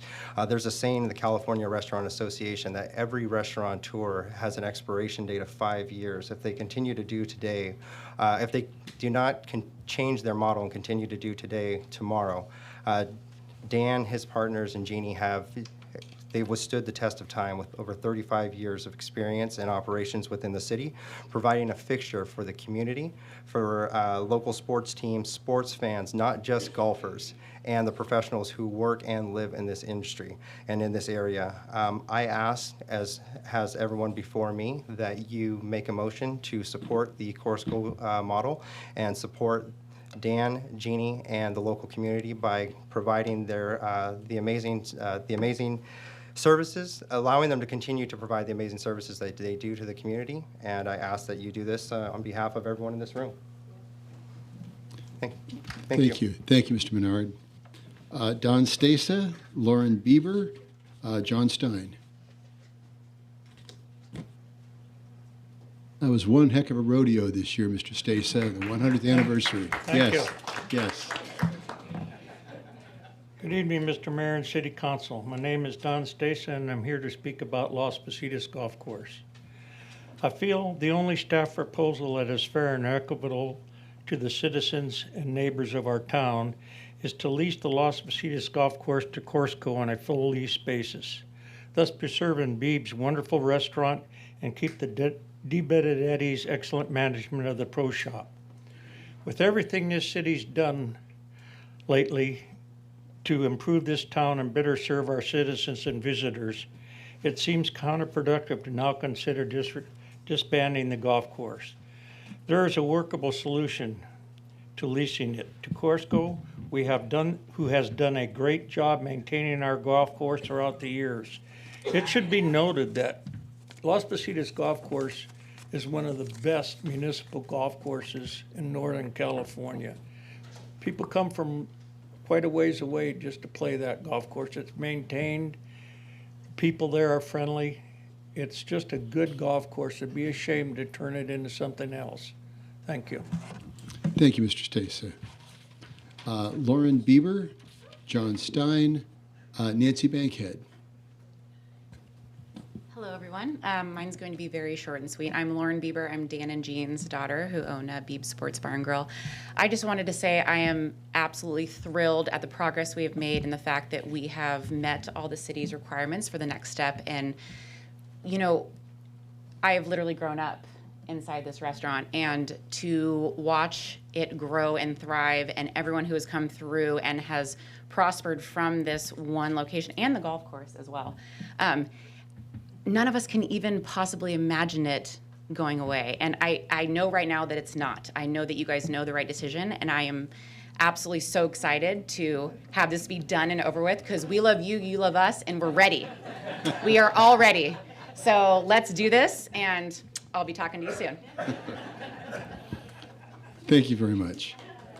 John Stein, Nancy Bankhead, Gary Dockwart. John Stein, 1334 Cathy Court.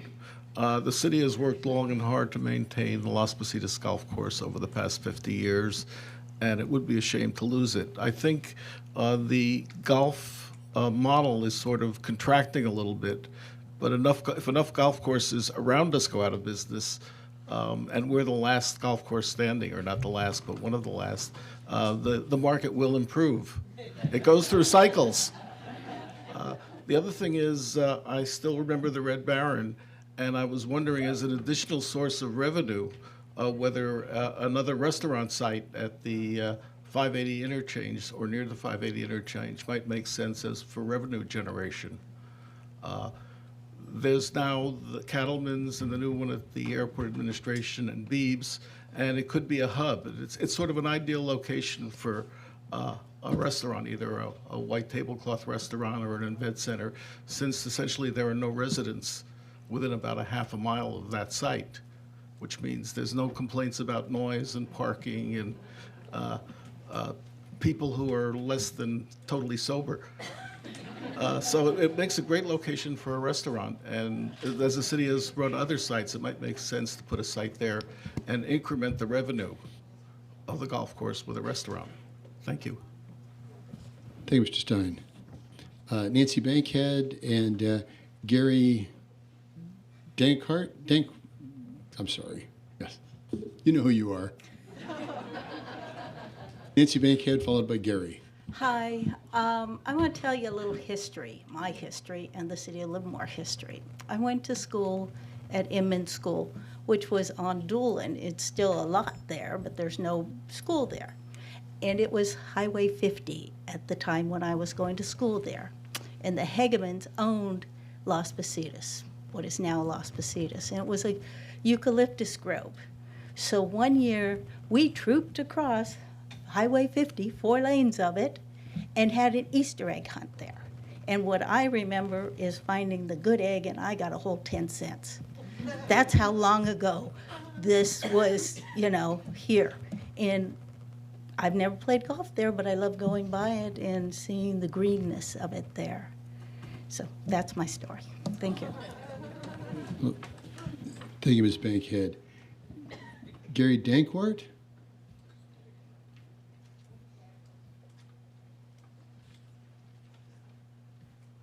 Good evening. I've lived in Livermore since 2004, and in 2006 I retired. And I was lucky enough to join the Sirs, and I played every week with them.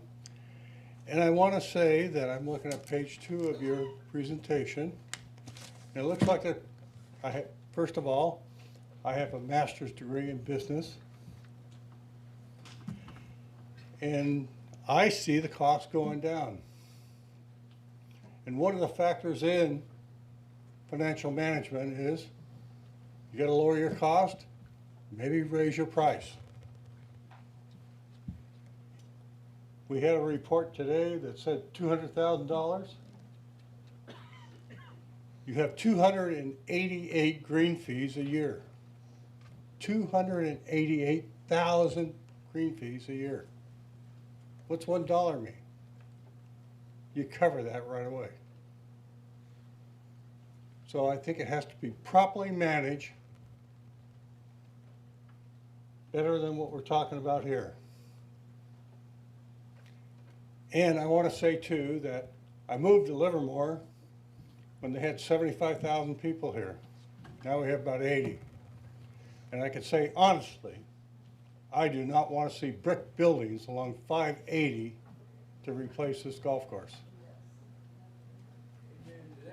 So please, also think about our recycle center right down the block here. You know how they water the lawn? With recycled water.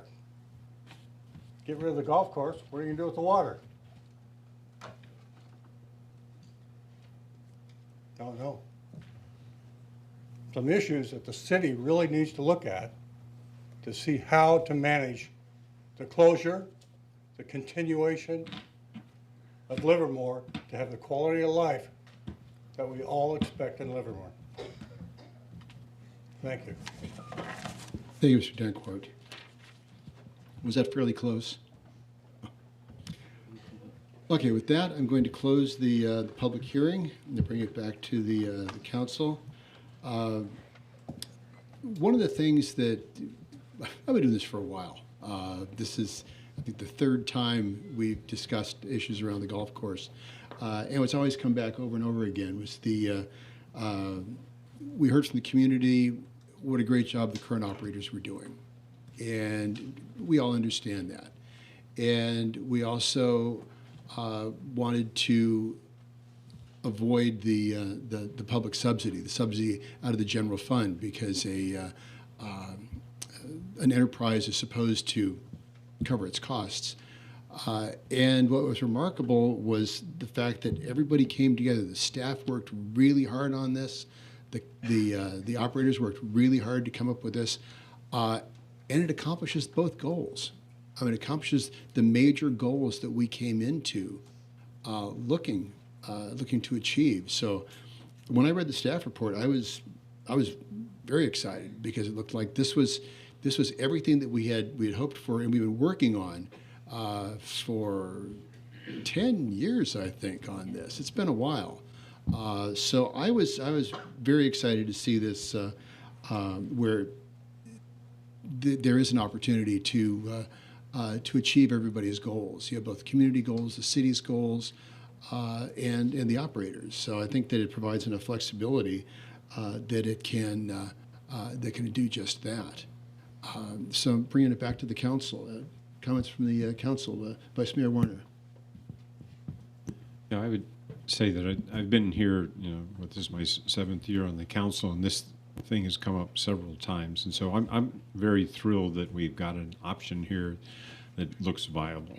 So and we've heard over the years just how wonderful Beebs is, and it's a real treasure for the community.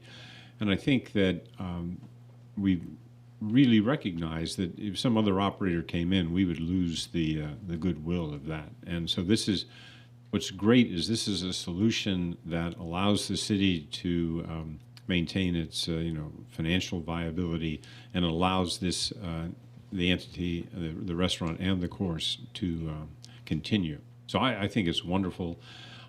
I will say that, as was mentioned by some of the employees and others, it's been very kind of dicey over the years. And I think now we've got something that we enter into the long-term lease, we can give people a peace of mind, and we can get on with it. So I think this is a good thing to do.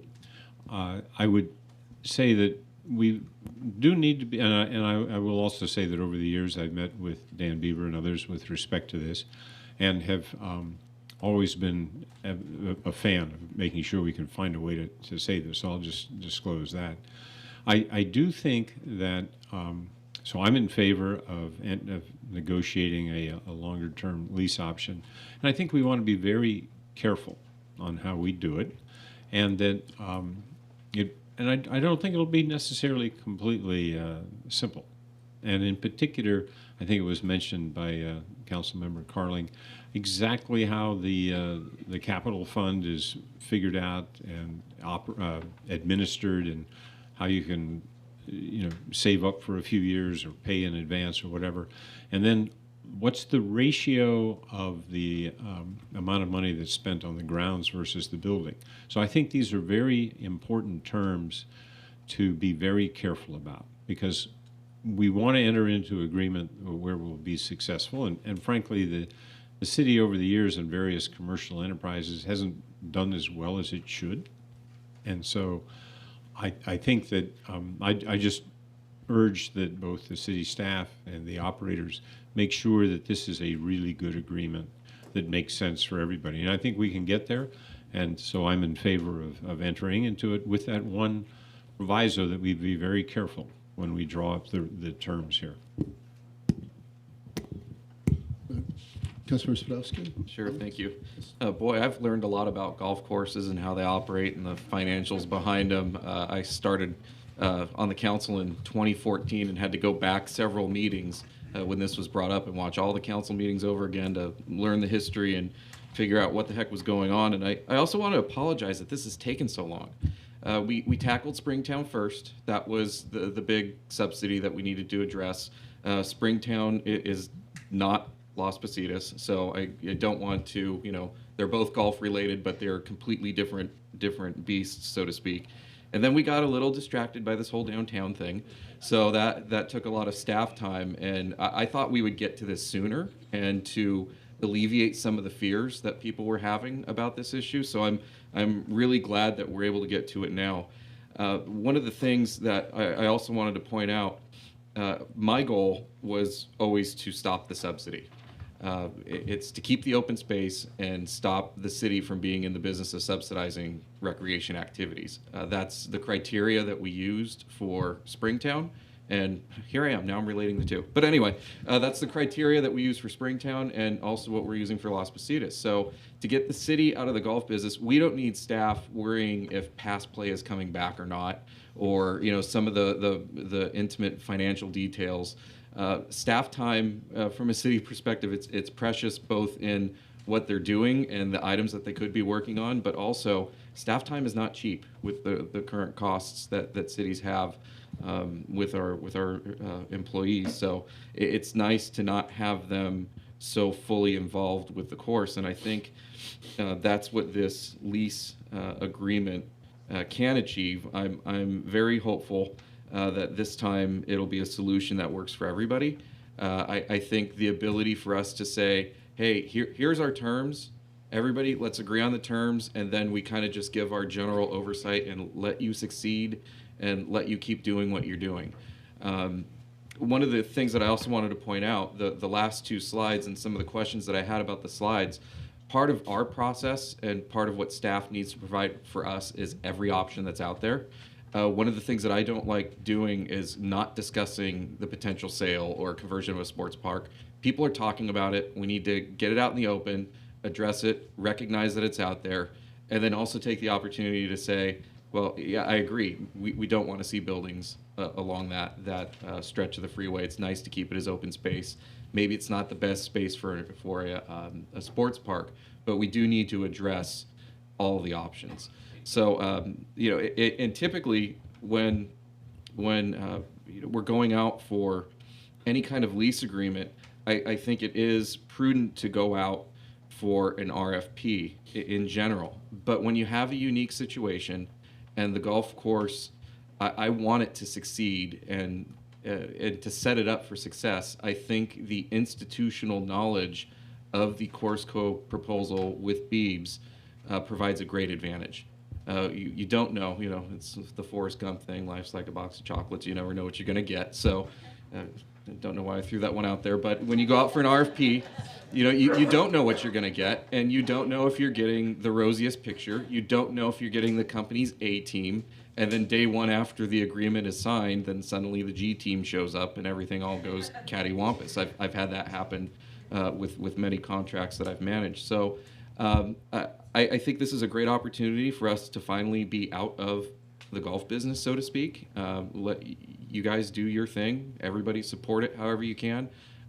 You get some reinvestment back in the golf course. I think a 10-year lease with possible extensions. That's what I've heard in the industry is typical when there's that assurance that they're going to be around for a while, pending any catastrophic failure of anything. That you can start putting money back into it. And I just want to see it succeed, and for us to not look at everybody swinging a golf club out there and saying there goes $12 of taxpayer money, each time it's happening, or whatever you break it out to. So, and that's, there, at least what I learned from the finances, comparing to other cities, I don't think that other cities really fully allocate their costs to what they're doing. They may be donating staff time, but that's really expensive. So, I'm glad that we did that analysis. I know it may have rubbed some people the wrong way. We got in arguments over, well, that shouldn't be included or this should be included. This settles it. I'm in favor of of negotiating a lease with Corsco and keeping it as successful as possible and as open as green as possible, and crossing our fingers and hoping that it works. Councilor Carling? Yeah, I agree with the comments of my colleagues. I also support the lease agreement. I appreciate everybody coming out today, by the way. I mean, there are a lot of folks here that did not choose to speak to us, but I know you're golfers because I saw your hands go up. So, again, I appreciate everybody coming out with the enthusiasm you had for this partnership. And I also would like to point out, and I think some of my colleagues have mentioned this, I appreciate Corsco, Beebs, and Di Benedetti's for getting together and putting this, working with our staff to, I think, work out a deal that relieves the city of this debt that we've had over the last several years. So I appreciate that. Ms. Copps asked the question of why we pay the FAA rent. It's because part of the golf course is on FAA property, so we have to pay the FAA rent. Yes, it's federal property. So that's why we pay rent. That's why that's up there, FAA rent. No, I'm talking now. So, excuse me. That's why we pay rent. So if there's some question about that, it's because part of the golf course is on the FAA property. But I appreciate everybody coming out and expressing their opinion, and I too support the lease agreement. Thank you. Councilor Coomer. Well, I had a couple of parts. The only parts that stick with me is, as a member of the Councilmember Spadowski of the Finance Subcommittee. I'm very thankful for Doug Alessio presenting the numbers to us in the form he did. And so we understand what our true costs are. Along with Councilmember Spadowski, I don't think the city should be in the golf business. I think if we can get out of it without providing a subsidy of whatever that may occupy, man, material, staff time, I would rather leave that to a golf course operator. Corsco knows their business. Corsco is well known and well utilized around Northern California. I'm comfortable with Corsco. Mr. Sharp and I had some moments talking about things where we were disagreeing on what numbers went where and so on. However, the lease proposal that came up is an ideal resolution to this. I still have questions about whether enough rounds can be played to satisfy the lease agreement. That's a real important one. So how Corsco markets the golf course is really important.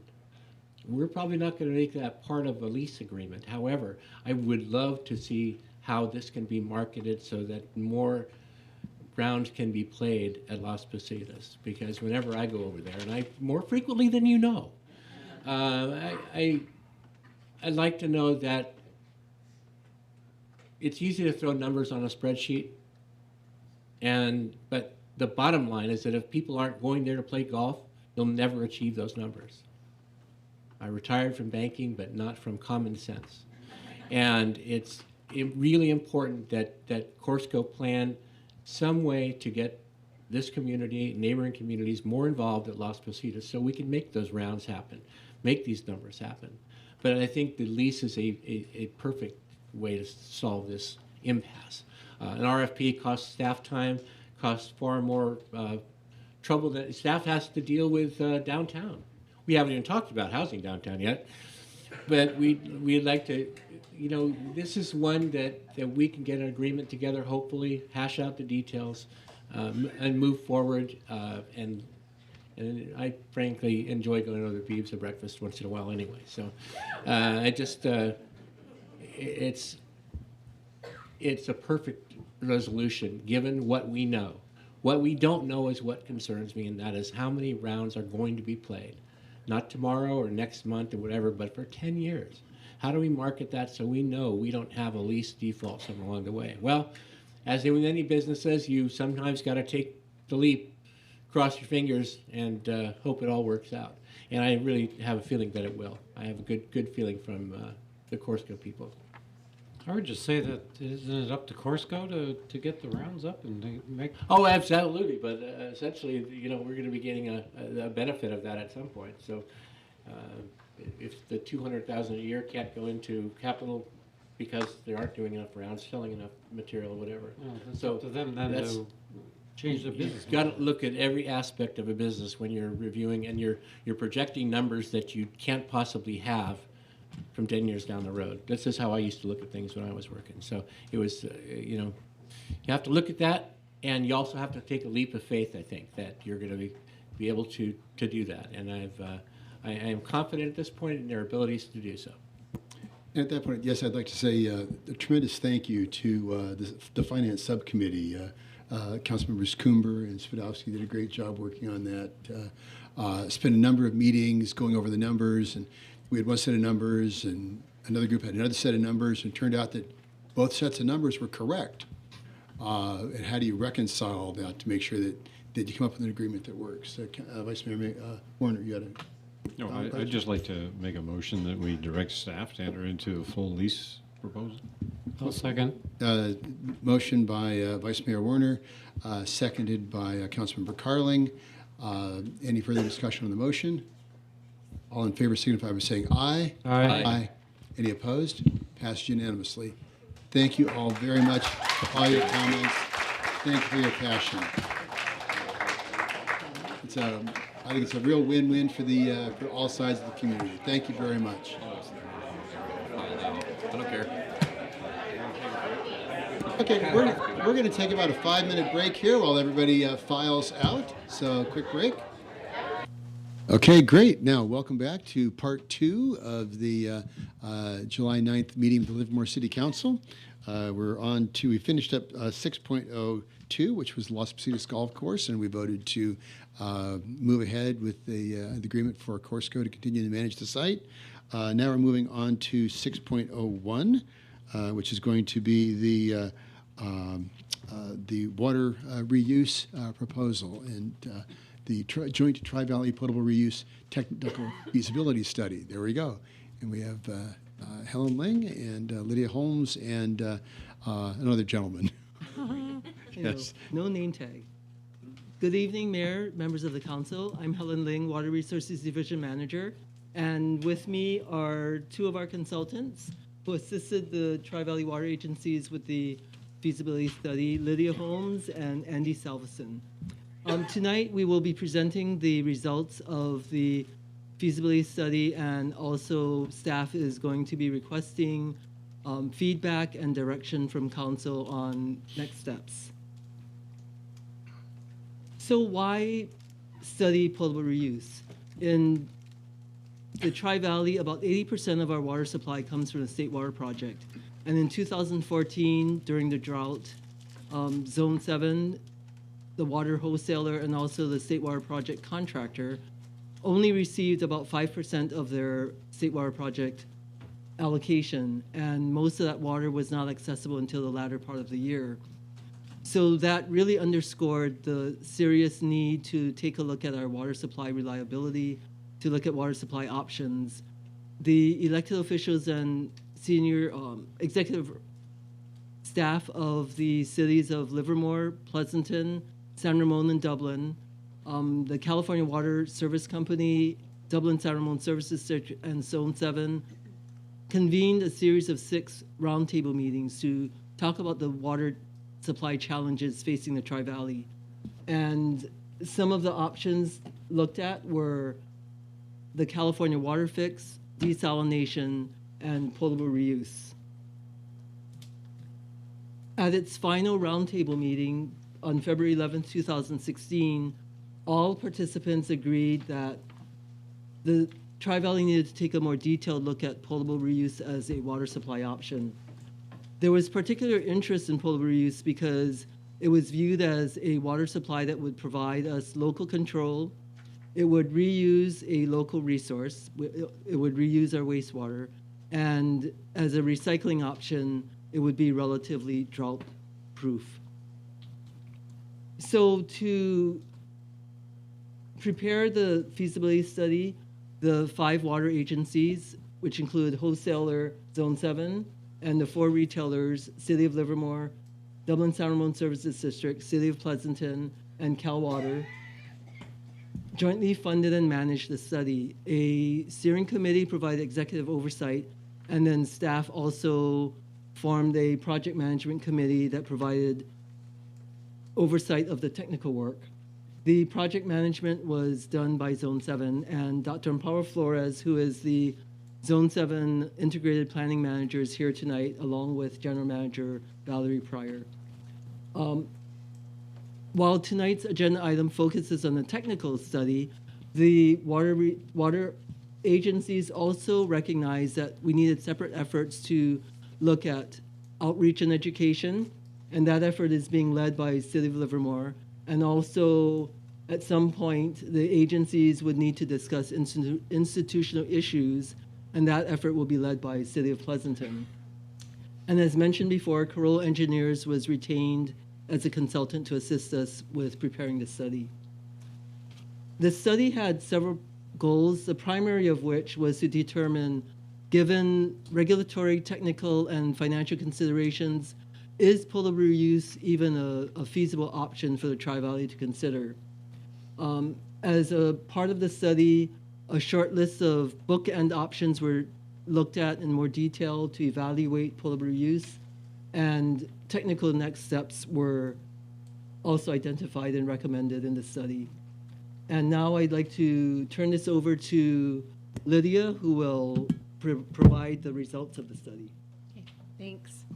So I just want to start by reiterating what Helen said, that this study is all about looking at an option for developing a new water supply that would be drought resistant and resilient. And potable reuse has been used in many cities in California, as well as across the United States and in other countries such as Australia that have experienced drought. So want to start by taking a step back of looking at water supplies in general, and in particular, water supplies in the West are heavily reliant on snowfall in the mountains that melts and goes into our streams. The communities then draw from these surface water supplies for drinking water and then return their wastewater back to that same stream. And downstream communities pull water out of that surface water and continue the cycle. This is called de facto potable reuse. So it's an unplanned potable reuse. What we're talking about today is planned potable reuse. And that's really looking at taking that wastewater treatment, adding on some purification facilities, their advanced water treatment facilities, and purposefully bringing those water supplies back into our supply sources. There's several different ways you can do this. It can go through surface water or groundwater augmentation. It can go into your drinking water treatment plant, or it can go straight into, and that's called raw water augmentation, or it can go right into your distribution system, which is called treated drinking water augmentation. The state of California has established regulations for reservoir and groundwater augmentation. They are in the process of developing regulations for raw water augmentation, which will be completed by 2025. And the treated drinking water augmentation, I just want to be clear, the regulations are not under development yet, and we are not considering that for this study. So moving on, wanted to talk a little bit about that potable reuse uses multiple barriers for reliable purification to assure protection of public health. This flow schematic here shows treatment processes that we're using in making potable reuse. The ultrafiltration, reverse osmosis, and UV advanced oxidation process are all required by the state for the types of uses that we're planning on looking at in this study. And then the addition of the granule activated carbon and the engineered storage is added on for the raw water augmentation to recognize that the regs aren't completed yet. We're adding some extra steps for protection of public health. And the multiple barrier concept is shown in this table, where for each of these treatment processes, we want to address specific contaminants that are down on the left side of the table. And for each of those contaminants, we want multiple treatment processes that can remove them. So that's the concept of multiple barriers for public health. So moving into the specifics of this study, we did an alternatives analysis that was used to develop a short list of options and bookends. And really what we're trying to get with this short list and bookends is, as Helen said, we're looking at the feasibility. So that's how much water can we augment the supply with, and how much is it going to cost? So that's what we're trying to get to. To do that, we have to look at what the alternatives are, combining sources, treatment, and end uses. We came up with 21 different alternatives, did a screening process to get down to 6 options. So I'll walk you through those real briefly. Starting with what's the range of supplies available. So we need to know how much water can we augment the supplies with. So what's shown in this graph is the amount of wastewater that is currently available in the Tri-Valley that could be put to another use. You'll notice that the gray line dips in the summer months, and that's because the communities in the Tri-Valley already use recycled water. There's a mention of this earlier about the golf course using recycled water. So those are irrigation, they're non-potable recycled water uses, and what it means though is that there's less water available during those months to put to other use. So there's a few options that we carried in terms of looking at this water and how much we could use. One option is to take 5,500 acre feet, 5 MGD, and run a new facility year-round, and it would primarily take water just from the Livermore wastewater treatment plant.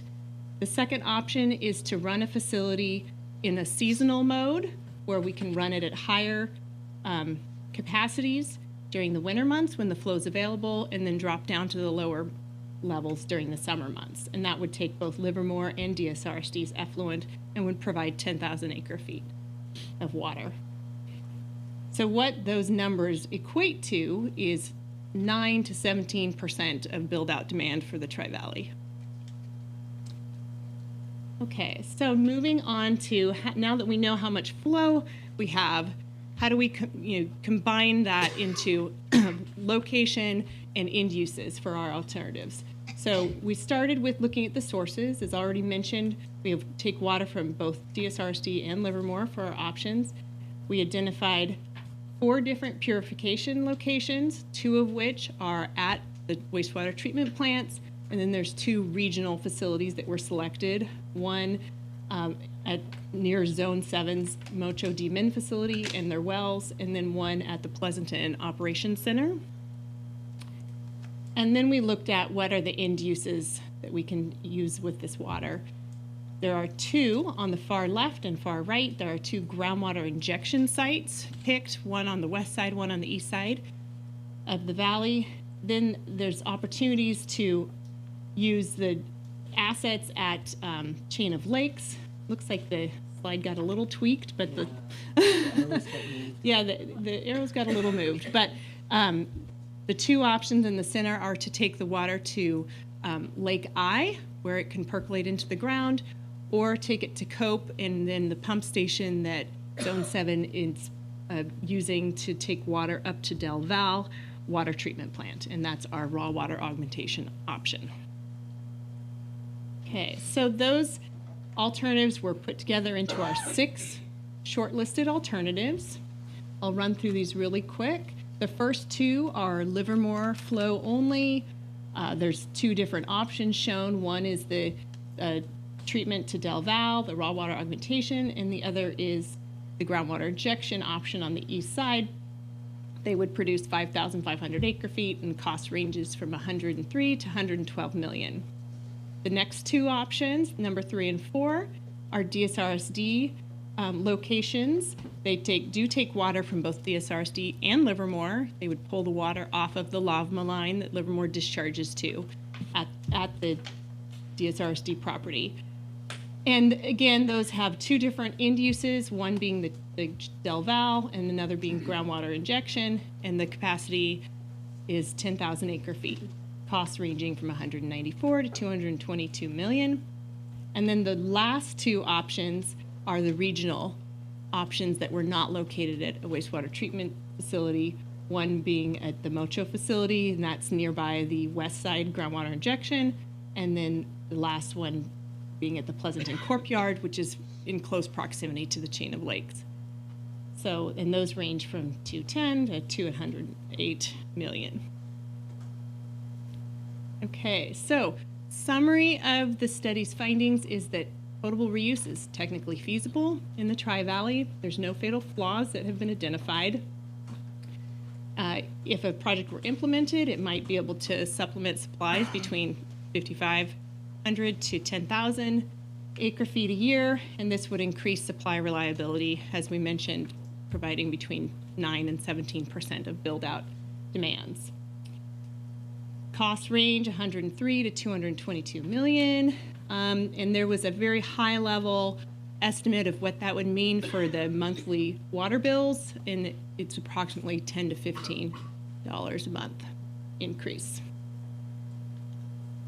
All right, so to better understand how you would move forward with implementing a project like this, we summarized some of the next steps, and I'll categorize those in 2 different ways. One is to figure out how does potable reuse fit in with the other supply options that are under consideration. So as Helen mentioned, Zone 7 had that 2016 regional water supply study. They plan to update that now with more recent costs from both our study as well as other recent efforts to better quantify the different supply options. And then they're also going to be doing a regional water demand study to look at how do things like the drought and long-term conservation, that hardening of demands affect our needs in the valley. On the other track in green is some additional technical investigation that's needed. If you choose to go the route for end use of groundwater injection, there's some siting studies, some contaminant mobilization studies you might want to consider doing. And for groundwater, raw water augmentation, with the use of chain of lakes, there needs to be a little more investigation in how to balance out all the uses for the chain of lakes, because there are other uses, including stormwater, as well as mining discharges. So have to make sure that there's room for all those uses. And then following that, once you've finished those studies, you'd be able to move forward with a decision on if you want to continue doing potable reuse and proceed with other activities such as CEQA and design and permitting. Lots of steps to take. We did do a conceptual timeline to estimate how long it would take to implement potable reuse, and came up with approximately an 8-year schedule so that you could have a new supply online within 8 years. So with that, I will stop and return to Helen.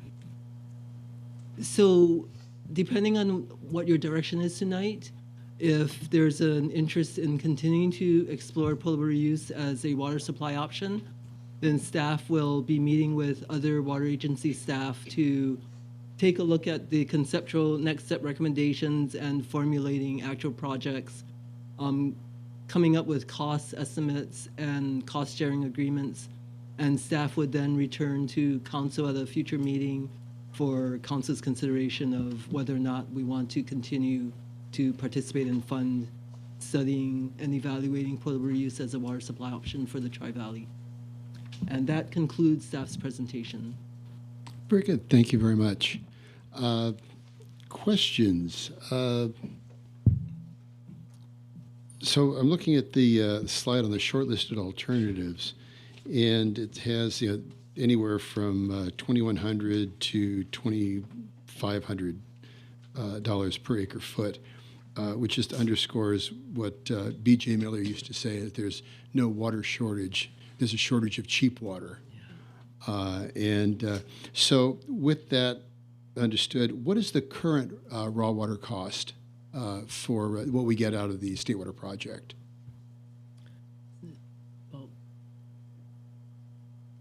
Ampara. I think it's an order of a few hundred acre feet. Pardon me? It's an order of a few hundred acre feet, a few $100 per acre foot. So. Okay, so that's the raw water cost. Yeah. I thought. But well, are we talking about property taxes versus? Are you talking about? Are you talking about retail water costs? Yeah. So well, this is the production cost. This is what we're. This is what it would cost for the retailers to buy.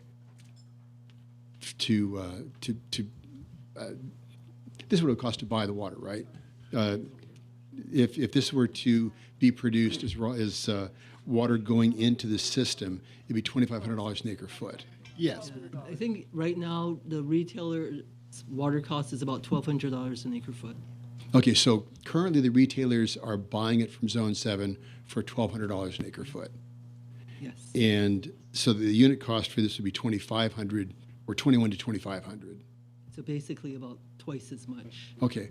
Yeah. So currently the retailers are paying $1,200 an acre foot for the raw water, right? The treated water. Pardon me? The treated water, $1,200. And then what is the raw water? What does it cost for Zone 7 to buy an acre foot of raw water from the Department of Water Resources? What's our raw water cost? Zone 7's raw water cost. For State Water Project water. Yeah. Cost. So to just deliver it to the area, it's about $100 per acre foot. But what's the total? What's our total bill? And how? So I'm just doing some math. Sorry. I used to know the number. That's what's frustrating to me. The raw water from the State Water Project is, I think it's a few $100 per acre. That's the variable, but it's not. I mean, the variable is. There's the variable and the fixed costs. Yeah. So is our bill around 30 million? Sorry, I'm not on that. I used to have this number off the top of my head. I'm sorry. It's been a while. But we're only getting about 40,000 acre foot. So is it, because most of the costs are capital costs, which are fixed. I'll get up and use the microphone. I'm Valerie Pryor from Zone 7. Most of the, sorry, we were just doing some math there. Most of the State Water Project costs are fixed, so they're capital costs, so they don't vary with the amount of water, and the variable cost is much less. But it's probably around $800 to $900 per acre foot. So, Okay, $800 to $900. and that's just ballpark, taking the total bill and dividing it by how much. Right, because the variable cost is what it costs to pump it to Right, us. right. And then that's the actual cost to us, because all Right. the stuff, the variable and fixed charges. Right, so that's the cost of Zone 7. Right. The fixed or capital costs are paid for by property taxes, and it's the variable cost, the cost to deliver the State Water Project here that's charged to the retailers, along with the treatment costs. Okay, and that number again? $1,200 per acre foot. Okay. Okay, so on page, and thank you, that's what I was looking for. On page 93 of the staff report, it has the option for the California Water Fix, and this is the total unit cost is $470 an acre foot. So those costs are going down for the Water Fix, or are they going up? Or is that added to the 1,200? The California Water Fix costs would be, they could be considered added. So the way the California Water Fix costs are calculated for this order of magnitude is we take how much reliability we're getting from the State Water Project today, we assume that that decreases over time without California water fix. So you get that incremental water that could be restored with California water fix, and you divide that by the into the California water fix costs, and that's how we're coming up with those California water fix costs. So actually, it's the table says total unit cost, but actually that would be added to the current cost of the water. Yes. Okay, so actually instead of a total unit cost of 470, it'd be a total unit cost of 1,670. Approximately. Ballpark, right. yeah. Okay, right. all right. It's been a while, but yeah. So Right. so it's actually not the total unit cost. It's actually that plus the current cost. Yeah, I know. It can be looked at different ways. Right. It's but I appreciate that. I'm just trying to get an order of magnitude and a sense of scale here, because we've heard from the community that they're willing to pay more for water quality and reliability, but they're only willing to pay like $5 a month, and we're looking at $25 a month. And of course, we've now got the state with their mandatory water conservation, which is going to require us to charge more to make up for the lost revenue, because 85% of the costs are fixed. And one of the projects that I've been working for years, and you guys finally we're moving ahead with, for ozone, and I'm really excited about that. But all of these things, people say that they want a lot of stuff, but how do you know is when they're willing to pay for it? So great, thank you. That answers my questions. Other questions? Councilmember Spadowski.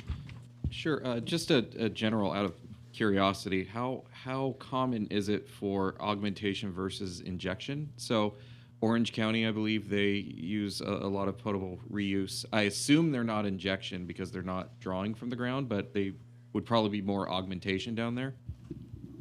Possibly. Andy Salveson here. So in the state of California, there is approximately 212 million gallons a day of potable water reuse. Of that, more than half of it's injection. Orange County Water District splits their flow between injection and spreading. So I don't have the exact numbers, but they do a tremendous amount of injection into the groundwater barrier along the ocean.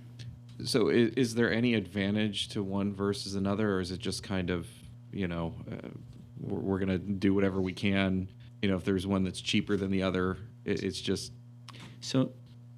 So it's a complex answer to a simple question. So the majority of spreading projects that are done in the state of California for potable water reuse do not employ reverse osmosis. They use what we call tertiary recycled water treatment. For all the options discussed here, for a number of reasons, all the options we looked into used reverse osmosis as a primary treatment technology. Okay. A couple other one or just comments. There was recently a legislation passed, sponsored by Hertzberg, talking about stormwater capture and injection into the ground. Is there any opportunity to include, possibly in this study, just keeping these facilities in mind if you're building injection facilities in the future, if we can capture stormwater? I think it's, if we go down that route, that you just keep it in mind with these facilities, that you kind of can add capacity should we go down that route later. It's a little unfortunate when you look at the range of supply available chart, how it dips down in the summer months when I wish it would rain and at different times. Well, so when it's raining, you're going to get the stormwater injection, but that's also when you're getting the highest amount of the potable reuse. So I don't know. I mean, that would probably add a lot of cost if you're trying to divert stormwater and treat it and inject it into the ground at the same time. Probably Zone 7 is the best people to answer this, but there's actually a lot of stormwater capture and recharge that already happens in the basin. And right. As I alluded to, Chain of Lakes and then also Arroyo Mocho. And there's several facilities that they use to try to get the stormwater back in the ground. Yeah, in Hertzberg, it was really kind of more of related to the funding of those projects than actually allowing them. So, okay, and then the other, the potable reuse and the use of the multiple barriers slide. So I think as you start to present this more to the public and have hearings or public information, you're showing the ultrafiltration, the reverse osmosis, then all the way through the engineered storage and buffer, and then it goes back either as surface augmentation or into the groundwater. I would then show, very simply all the steps that it takes then to make it drinkable, because you're not just talking about the steps here. You're talking about before it reaches your glass, we're also going to do all of these things. Because, I recall many years ago this was very controversial. The whole, sorry to say it, but the whole make some people twitch in the audience when they say toilet to tap, that kind of thing. But I think prefer showers to flowers. Yeah, whichever one you prefer. But I think it's far more accepted now. It's been proven it works, and just showing all of the steps before it hits the glass, I think would be a kind of a powerful slide to include in the future. But that's it for comments. I don't know if we have any. But there are still questions right now. Right. Yeah. Questions and any general questions? comment. Okay, very good. Well, thank you. Yes, Vice Mayor Warner. Just want to make sure I understood the financial numbers. There was a little bit of a discussion there, and I might have gotten a little lost. What says in the thing, in the report, page 91, that the project costs in the study would result in an estimated 10 to 15 per month increase, about a 25% increase in the average household water bill. Is it 10 to 15 per household, or is it a 25% increase? Because, I mean, is it, you see what I'm asking? Suppose you had a $300 water bill. Is it still a 10 to 15, or is it 25%? Is it $75? That was a quick calculation, a high-level calculation based on the average water bill. So the average water user uses about 12 to 14 units of water. And so we took a look at how much would it cost if we had to add the cost of potable reuse. And that was kind of a range of numbers. No, that we but came what up I'm trying to say is that using that, is it about a 25% increase is the relevant number to focus on rather than the 10 to 15? No, or is it the 10 to 15? Well, again, for the average customer using about 12 to 15 units a month, they would see an increase of 25%. If you're a much higher user using 50 units a month, it would be a bigger amount for you, basically. So,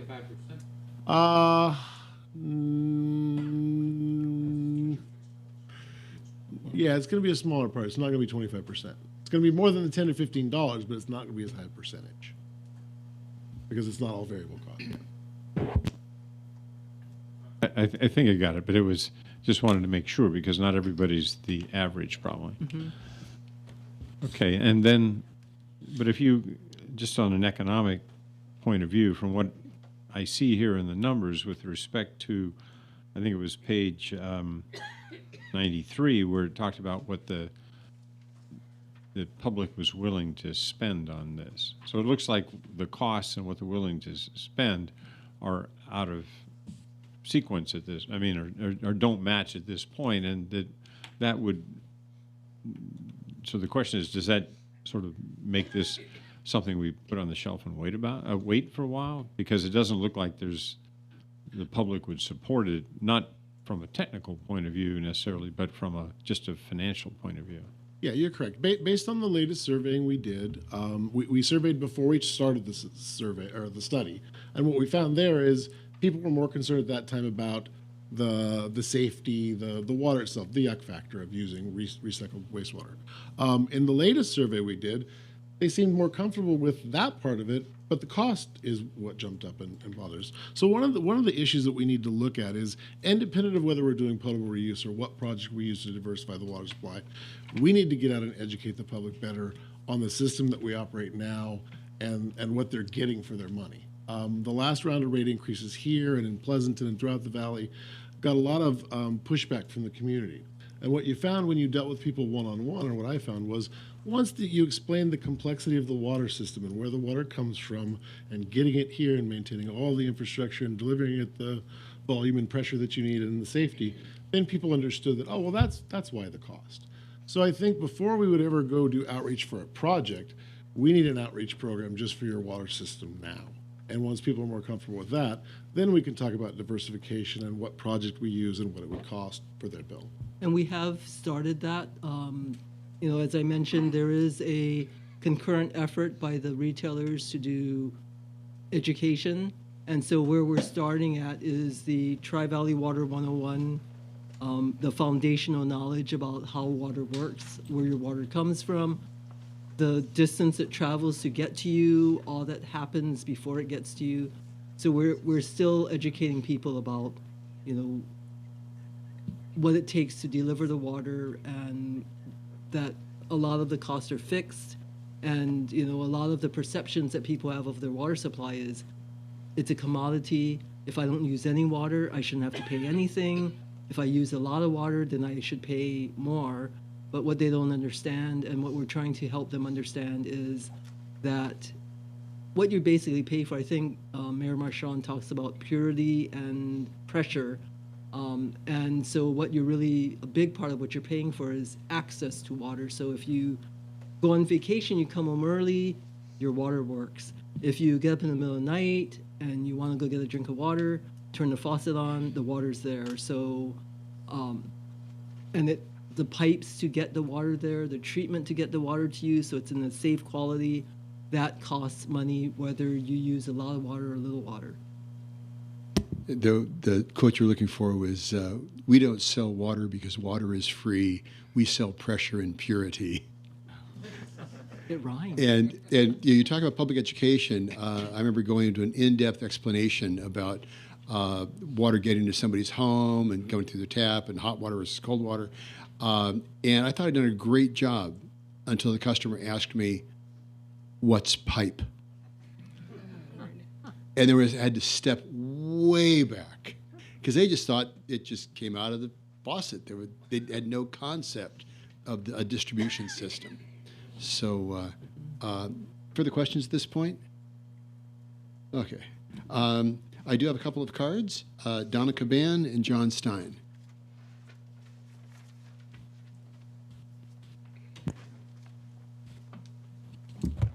Good evening, Donna Caban. I'm very concerned about the long-term safety of potable reuse and the costs. And I think that was reflected by the survey. And I think rather than just doing a survey before you proceed, you should actually have people vote the way you did on sewer projects or other things. Because to take a survey and then conclude from that the residents are going to agree to this kind of a price increase, I think is not fair to the public. I am absolutely opposed to potable reuse if it's going to be re-injected into aquifers. I don't think we have enough information, and the long-term data is not out there for areas that are in a closed water basin, as we are here. To compare us to cities in Orange County that are in open basins where if there's problems, they can flush that out to the ocean, is very different from the water situation here. And there are concerns that need to be looked at for closed water basins. So I would like a list of the specific cities, not just Orange County, but the specific cities now that are using injection and whether they're closed or open basins. The second thing is when I was looking at your tables, I didn't see any information about estrogen removal or endocrine disruptors, which are a major issue. And there's been lots of research done by Berkeley about and other universities about some issues with using potable reuse with these endocrine disruptors that are affecting developing children, elderly, etc. So I'm very, very concerned, and there's absolutely nothing in this about that. And I think the public deserves to know that. And we need information about that before we go forward with this. The other thing that I would like to talk about is on the viruses. There's also a distinction that's been made on the research between small viruses and large viruses, and whether these membranes can actually remove both. So I would like more information. Again, this is very sketchy to me. It doesn't, tell what types of viruses were tested, et cetera. And again, I think the public has a right to know. I would urge the council to consider cheaper and safer alternatives. Over $100 million in capital costs, and that's now. And they're saying it wouldn't be viable for 8 years. I can guarantee you that in 8 years, those costs are going to be far more than that. And again, people tried to save in this community, and they did save, and they reduced their water, and we got hit with higher bills because we were told, well, you're not buying enough water. So now if you come back and say, you did everything you could to recycle, you put in, things on your roof, you collected rainwater, you got more, you have to pay more, and now we're giving you an option that's even more expensive and maybe not safe if you can't get rid of those endocrine disruptors. I just think this is a really bad idea to go forward at this juncture with this. I'd prefer you look at water fixed or other options. Thank you. Thank you very much. Ed, John Stein. John Stein, 1334 Cathy Court. This sort of seems like deja vu all over again. In the 80s and 90s, we actually built an RO plant at the wastewater reclamation plant. It was never used. The problems are technical, financial, but mostly emotional or psychological. We've sort of evolved to have a sort of disgust about feces, and that has a good reason. I mean, it prevented disease from spreading. RO water is different, but you've got to really spend a lot of time educating people. In effect, you could just drink the water as it comes out of the plant, as it shows there with the storage. Maybe make a nice fish pond and have some perch in it, and then you'd be pumping it out of a lake. But people don't realize that. The other thing is you can't compare a state water project water costs or well pumping water costs to RO because the RO is only needed when there's no other source or to recharge the groundwater basin, so it's available when there is no other source. I mean, WaterFix doesn't generate any new water, and in fact just puts a Los Angeles water and power system straw into our delta. So it actually will probably, over the long term, result in less water.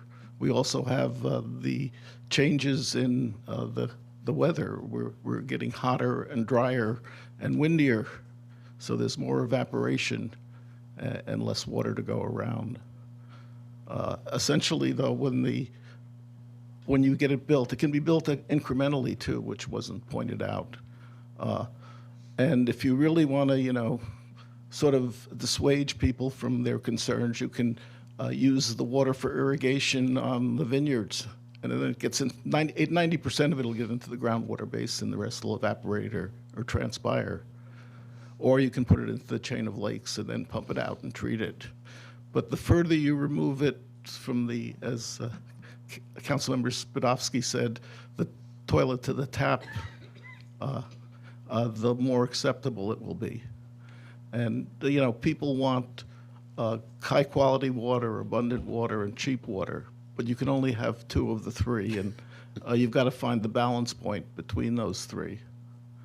So I would urge you proceed with this and perhaps have some public hearings in addition to the polls. But in the long run, I think anything we can do to produce water or store water in the valley will help ensure the reliability of the system. I think depending upon the state water project in the long term may not be the best way to go.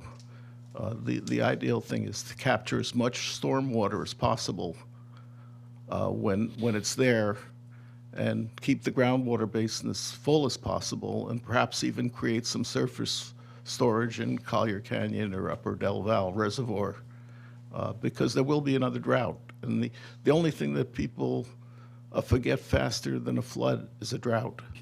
Thank you. Thank you, Mr. Stein. Okay, I'm going to close the hearing on that. But I can't resist. Bis dioxyethylphthalate, bis diethylethyl adipate are both plasticizers, and they're in plastic water bottles. They're both carcinogenic. And bisphenol A, which is in most plasticizers and in water bottles, is also an endocrine disruptor. And that's in the plastic water bottles that millions of people are using every day. Those, however, are not in your tap water. So just a plug for the tap water there. So with that, I'll bring it back to the council. Are you looking for comments or a motion? Looking for comments and a motion. Well, I already made my comments, so I'll make a motion if anybody else has any other comments. If Just we get a second, we'll go ahead. quickly, I think we have to think real hard about this, and I drink water out of creeks at 10,000 feet. What am I to say about the quality of water around town? I love listening to the mayor talk about it because of his expertise in the matter. It's good to hear. All I know is that a month ago, the governor's office announced that we now have 40 million people in our state. 40 million people. And I go back to like 6th grade, and here it wasn't even a 20 at that point. And in that short time, we'd overbuilt, we've got so much going on, and yet our water storage has not increased a heck of a lot, our drinking water. I went by Mount Shasta 2 weeks ago, past Lake Shasta, rather, and it's a good 20 feet down from the high water mark already. It is then only mid-June. So there has to be other ways to find sources to augment our water supply. Yes, cost will certainly be a factor when we look into something as technologically challenging for people like me to understand. However, I do feel it's time that we start looking into it. Other communities have. I'm very confident of drinking a water out of, a bottle of whatever they put in my Camelback from a source that purifies it is okay with me. And I just would love to move on and see what we can do. Councilmember Carlin? Yeah, I'd just like to, it doesn't sound like a huge change in the cost of water, but I think one of the things we learned earlier in the year where people were getting hit by increases on all their services, and I think they all add up. And whether or not we thought $10 or $15 a month doesn't sound like a lot, but I think people are also reacting to the fact that sewer prices are going up, LSI costs are going up, and so on and so forth. So I think we also have to keep that in mind. That it may not sound like a lot of money, but to those on fixed incomes, they're experiencing $10 and $15 increases on a lot of different things. So I think we need to keep that in mind.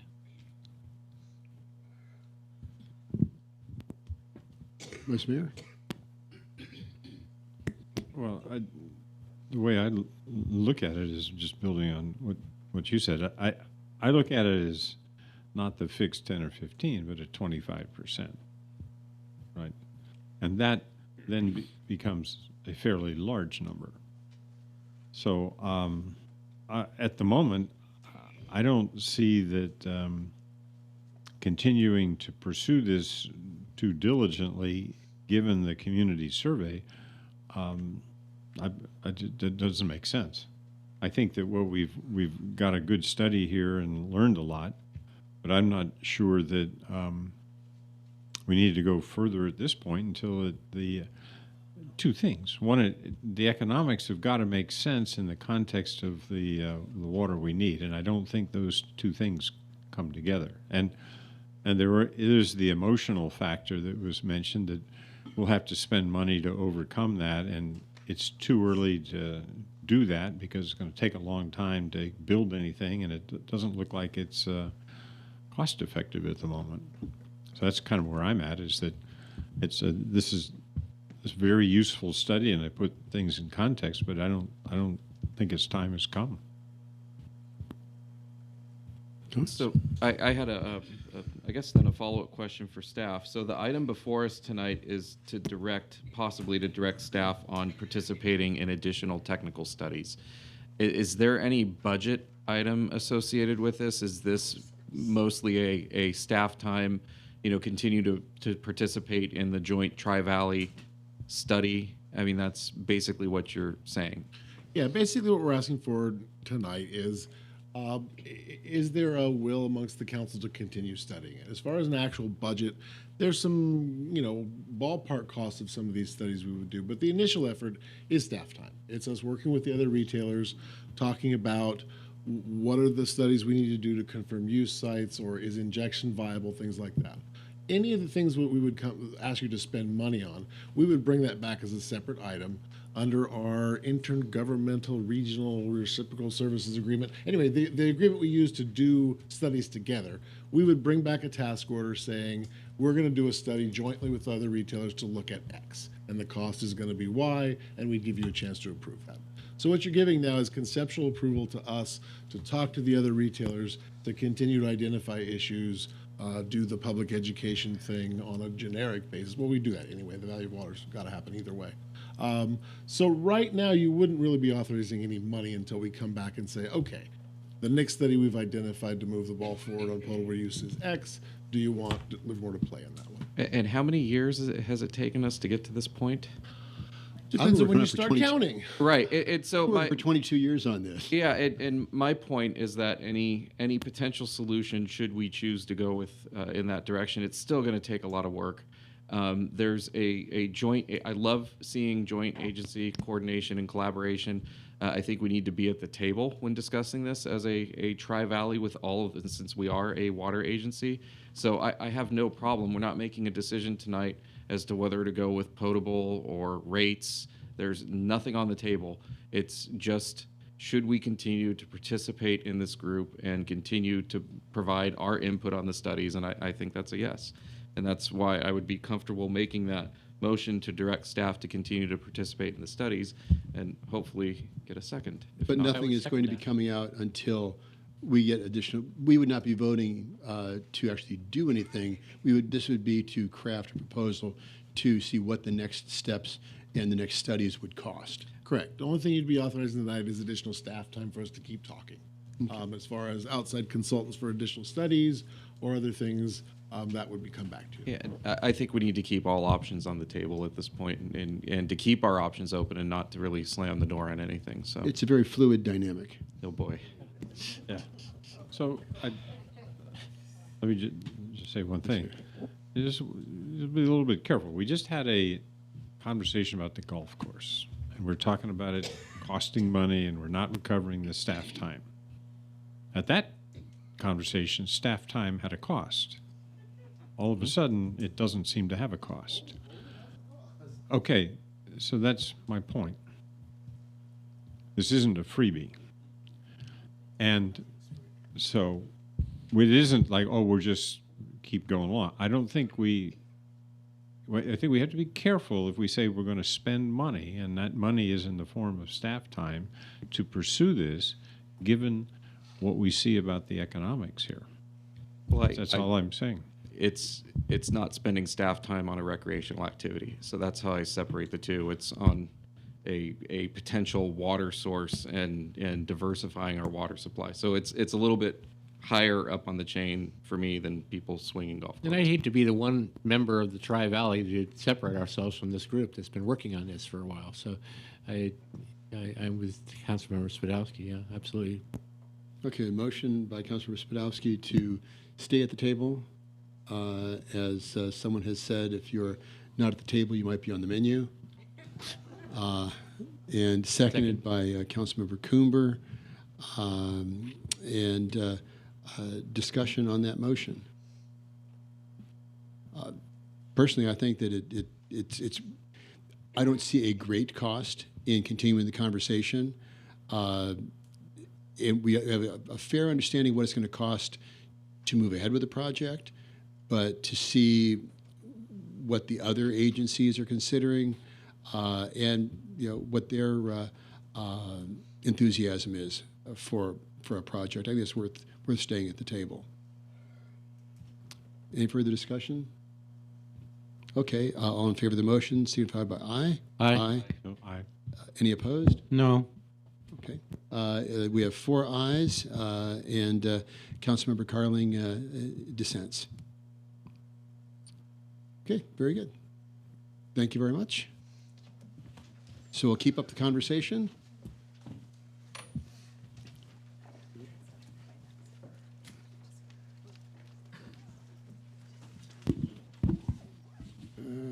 Okay, and moving on to 6.03, district-based elections. And Ms. Pryor, thank you for coming to the meeting. Welcome. Well, thank you very much. Certainly. And Pryor, good seeing you again. Nice to see you, Mayor. We used to work together at the Zone. Good evening, Mayor and council members. Before you this evening, Jason Alcala, first off, Jason Alcala, your city attorney. I'm joined today by Assistant City Attorney Gabrielle Jansen, and we'll be presenting today's staff report. There before you is a recommendation to adopt a resolution of intention to make the transition from an at-large election system to a by-district, district-based election system for council members, not for the mayor, but for council members. As we discussed back in March of this year, the state has adopted the California Voting Rights Act. That creates both a desire by the state for cities to make that transition and creates the opportunity for you to do that by ordinance.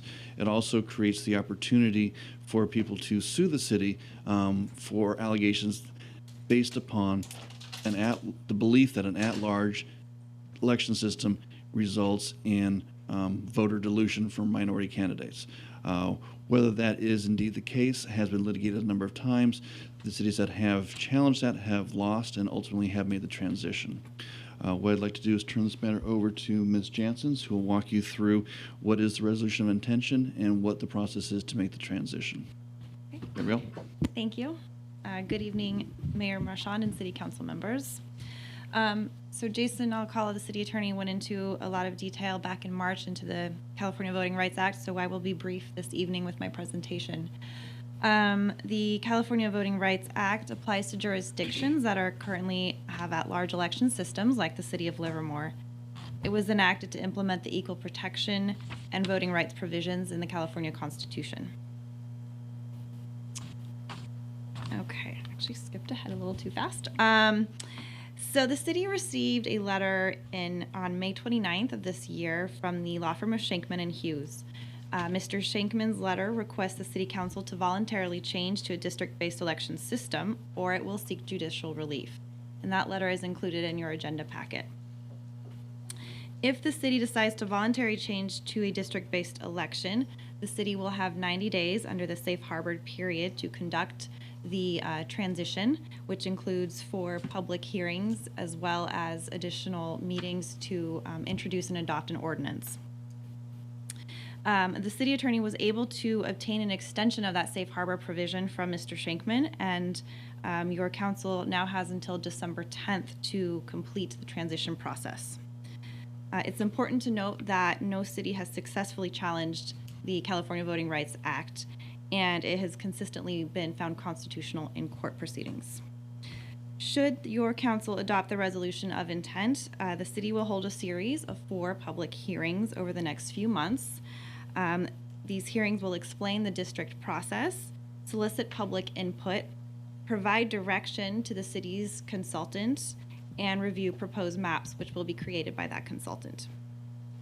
The purpose of all of this outreach is to identify communities of interest for the districts and to determine where to draw those boundaries.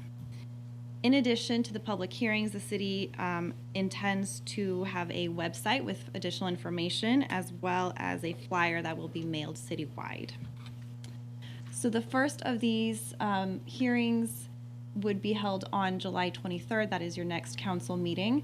The purpose of that meeting is to solicit input and to provide the community and yourselves some more information on the district process. The next public hearing would be August 13th, and that one is also to solicit additional information. on communities of interest and to provide direction to the demographer on where you would like the lines to be drawn on the maps. Then there will be a short period of time for the maps to be drawn, and we come back on September 10th, where there will be a public hearing and maps will be presented to receive feedback from the community and from yourselves. There will then be a fourth public hearing where the revised maps will be presented. And then finally, in October and November, the proposed schedule has an introduction of an ordinance that will establish the districts and approve the map, and then the adoption of that ordinance. And that, let's see, staff recommends the resolution of intent to transition from an at-large election system to a district-based election system for city council member elections. And with that, that concludes staff's presentation, and we're available to answer any questions. Okay, before I open up the public hearing, any questions for council? Or for the staff, I'm sorry. Okay, with that, I have two cards, John Stein and Evan Branning.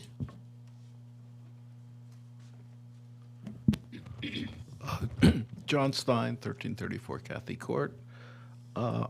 Philosophically, I don't support this, but I realize that either we can do this or we can be sued and end up doing it anyway. I do have two questions. One is, could staff explain the difference between from district and by district elections? And what are the classes of interest? Are they race, national origin, income level? I mean, we may have, 3 or 4 different interest groups competing. And finally, I believe that Livermore is fairly homogeneous, and we could probably do the redistricting by starting at the flagpole and drawing wedges that incorporate even numbers of people. I just, don't philosophically like it, and I'm sure if Mr. Wente were here, he would quote Benjamin Franklin, either we all hang together or surely we will all hang separately. Thank you. Thank you, Mr. Stein. Evan Branning.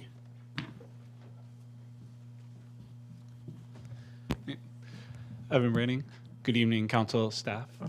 Thank you very much for your work on this. I know that this kind of came as a surprise, and as has been said before, now that the process has started, really, I understand that your hands are kind of tied with this. So regardless of how everyone feels about it, I know we now are going to be moving forward on this process, because fighting it, I do discourage you from fighting this in the courts, losing potentially millions of dollars and then being forced into this anyways would be a disaster for the city and a waste of money. With going forward on this, I remember the last meeting, there was a lot of talk on, that going to districts would divide the city, that it would have special interests, and we would have council members arguing just for their quarter of the city. And I want to say that, just to assuage your fears, it's not the 5 of you that bring the city together. As nice as that would be, it is the people of Livermore that come together.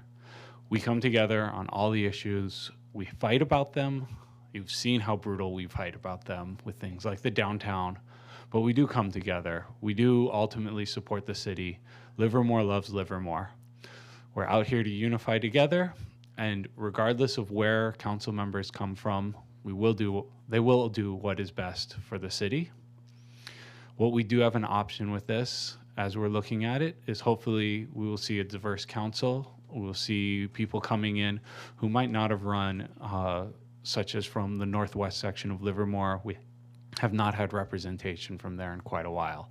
So seeing some people who have not had a voice, having a voice, will really hopefully engage more people and actually bring others out to the council who haven't been here before, not just to sit in your seats, but also to sit in the audience and speak to you. So I think that while this will be a big change, and while it is definitely not something that is comfortable for most, it could be something, if handled well, that will bring the city closer together, help us actually engage more people, and help the democracy of Livermore thrive and grow. Thank you. Thank you, Mr. Branning. And to close the public hearing, bring it back to the council. Comments from the council. Councilmember Carling. So I recently went to a League of California Cities meeting down in Monterey, executive forum for mayors and council members, and this topic was one of the sessions that I attended, since it's obviously relevant to what we're facing. And I appreciate Mr. Branning's comments, but that specific issue about whether it divides the city or not was brought up, and from the demographer's point of view that was speaking to us, the answer is it does divide the city, and it becomes competitive between council members if they're elected from separate districts within the city. I hope you're right, Mr. Branning, but I think the experience so far has been just the opposite in the state, because right now there are 95 cities that have been challenged, and there's 50 or 60 that are going to hold district elections in November for the first time. So this is spreading throughout the state, and I think the attorneys down in Malibu are going to hit every community in the state before they're finished. And but I do think we have to be mindful that I think we can expect there's going to be competition between the districts, and we're going to have to work hard. Whoever sits up here, because it won't be us five, whoever sits up here is going to have to work hard to make sure that the city is, or the folks up here are thinking about the city as whole and not in the individual districts. I do think it was interesting. One thing Pasadena did was to make sure that, and I think they have 6 or 7 districts, I'm not exactly sure how many, but they have more than we do.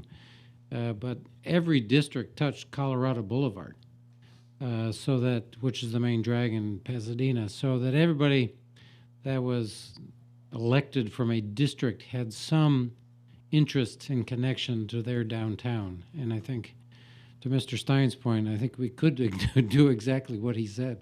Start at the flagpole and move out, and make sure that the 4 districts that we're going to create have some ownership for what the downtown is all about. So I do think it'll be important for the folks to participate in the map drawing exercise as we move forward to think about this.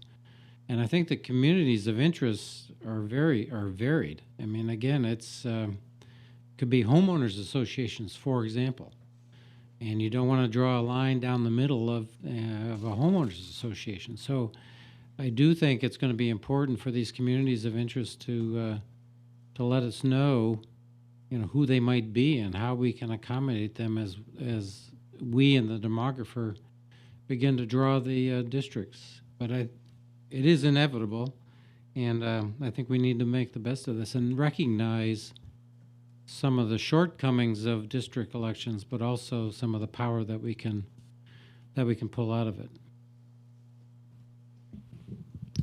Councilmember Coomber? I'll be very brief here because I'm dissatisfied with this whole process, and I see where it's going. And I think of me having coffee downtown and someone coming up saying, "Can I talk to you about something?" "Oh, where do you live?" "Oh, that's Councilmember Warner's district."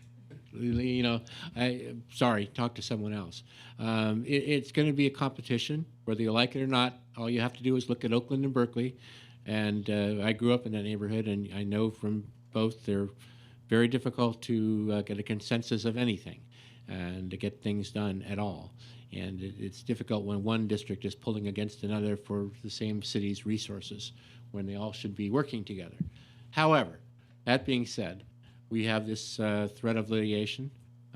I hate to bow to threats. I'm not real good at that. It troubles me to do so. But I just, if we were 300,000, 200,000 people, I could deal with that. That's okay. But at our population and with our demographics currently, I don't see what you hope to gain. And I think the first election of these districts will probably bear that out. Councilmember Spadowski? Sure. So the starting at downtown, that comment, I think that would be significant if it was a by-district election that we went for, because that's still on the table. We need to discuss that if it's by or from, correct? The lawsuit doesn't dictate? No, sir. In order to comply with the California Voting Rights Act, it has to be a by-district election. By district, okay. I'm just making sure. Wow. Then that, yeah. And could you define that? Mr. Stein had asked about that. Certainly. A by-district election is where both the candidate resides within a particular district and is only elected by those voters who reside within that district, as opposed to a from district, whereas the council member or the candidate must reside within a district. However, that candidate is elected by the community as a whole. So they'll still be at large selecting somebody from a particular district. So that's not allowed under the California Voting Rights Act. It has to be by district-based election. Okay, that just leads into my next comment that this whole thing stinks. I just, I don't like it, how it's being brought up. I would much rather that it come from the citizens via, some kind of vote to go to this route, or something that we could have seen it coming a little bit clearer. It's just, it's really, really unfortunate the way that this is coming about. I can't picture a way that you can include downtown and then shoot out to all the extents. I'm thinking of what would be my district, which would be North Livermore. You would have a sliver that would have to shoot out and then encompass a majority, and then it doesn't matter about downtown. I mean, you're only going to capture a few homes as you shoot across the First Street overpass going into the Springtown and the Vasco area. But we'll get into all those discussions. Again, quote me on this, I think it stinks. But absent of a defense that has been proven to work, there is no choice. I mean, we can fight this, and we will lose. I don't know of a city, I think, is Richmond taking this to a vote of the people? Am I familiar? Is that which community is taking this to a vote? I think it was Richmond. There are a few cities that are pursuing that avenue. It remains uncertain whether they will be successful.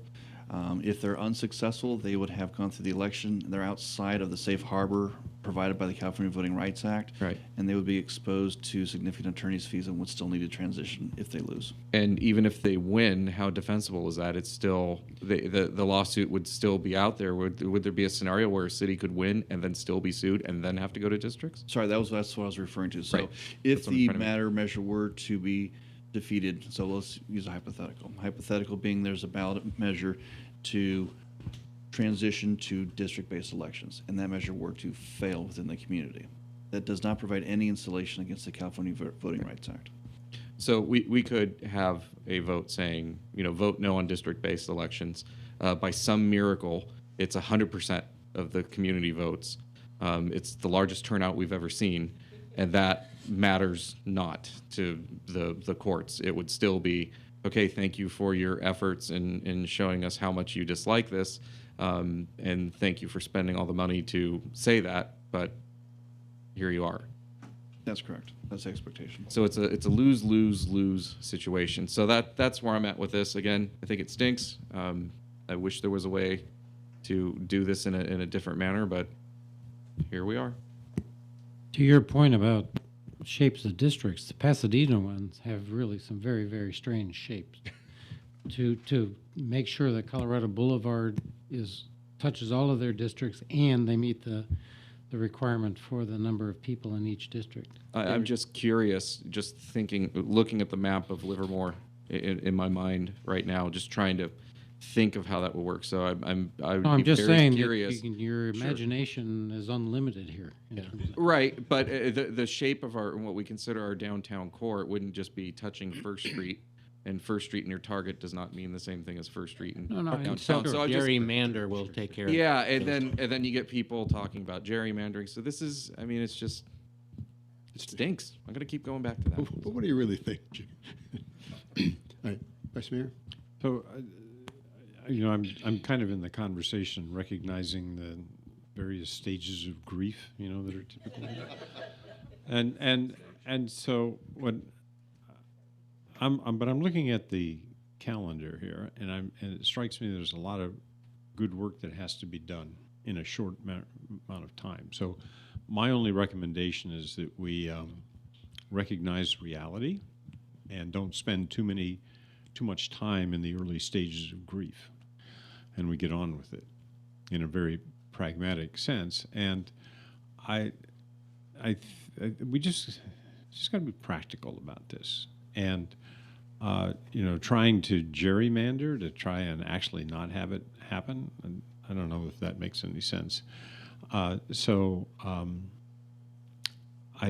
think that I'm not mistaken that the thing we've got to figure out here is the criteria. We got to get going on that, and we just have to put our nose to the grindstone and do this, because I think it's important that we do it well, and that we don't do it poorly. So that's all I'm saying is, it is what it is. Recognize it and move on and get it done, and get it done well.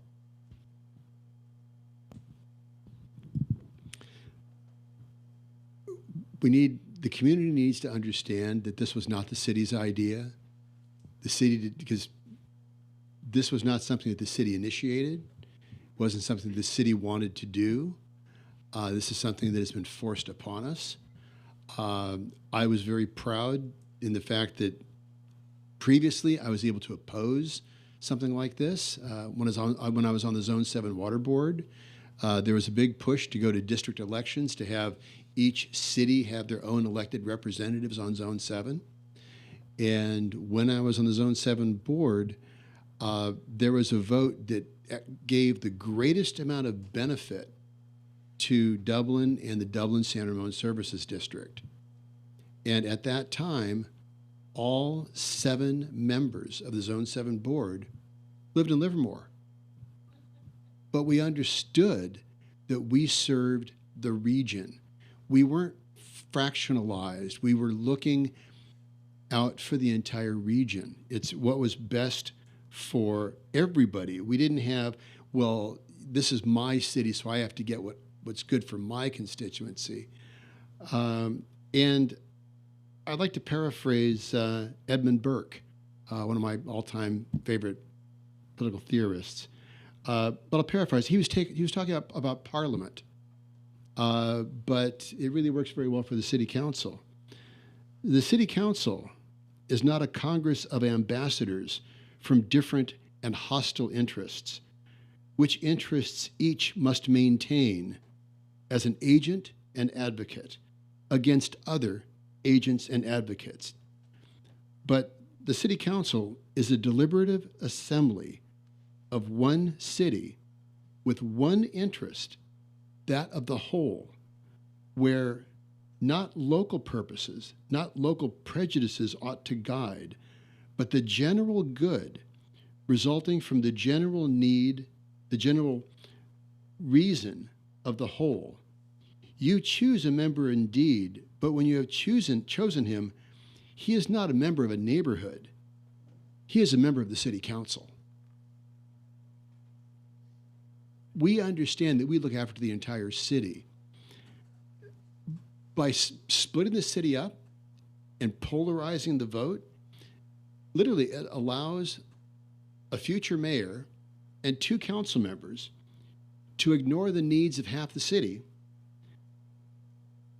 and they can justify it by saying that they're looking after their own neighborhoods and their own constituency in order to justify their own special interests. So I would like to believe that people would consider this to be purely altruistic, but I'm not optimistic.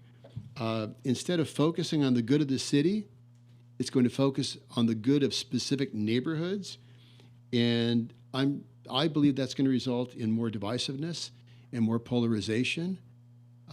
And I do not think that this is going to be in the best interests of the city of Livermore. But once again, this was not something that we have undertaken on our own.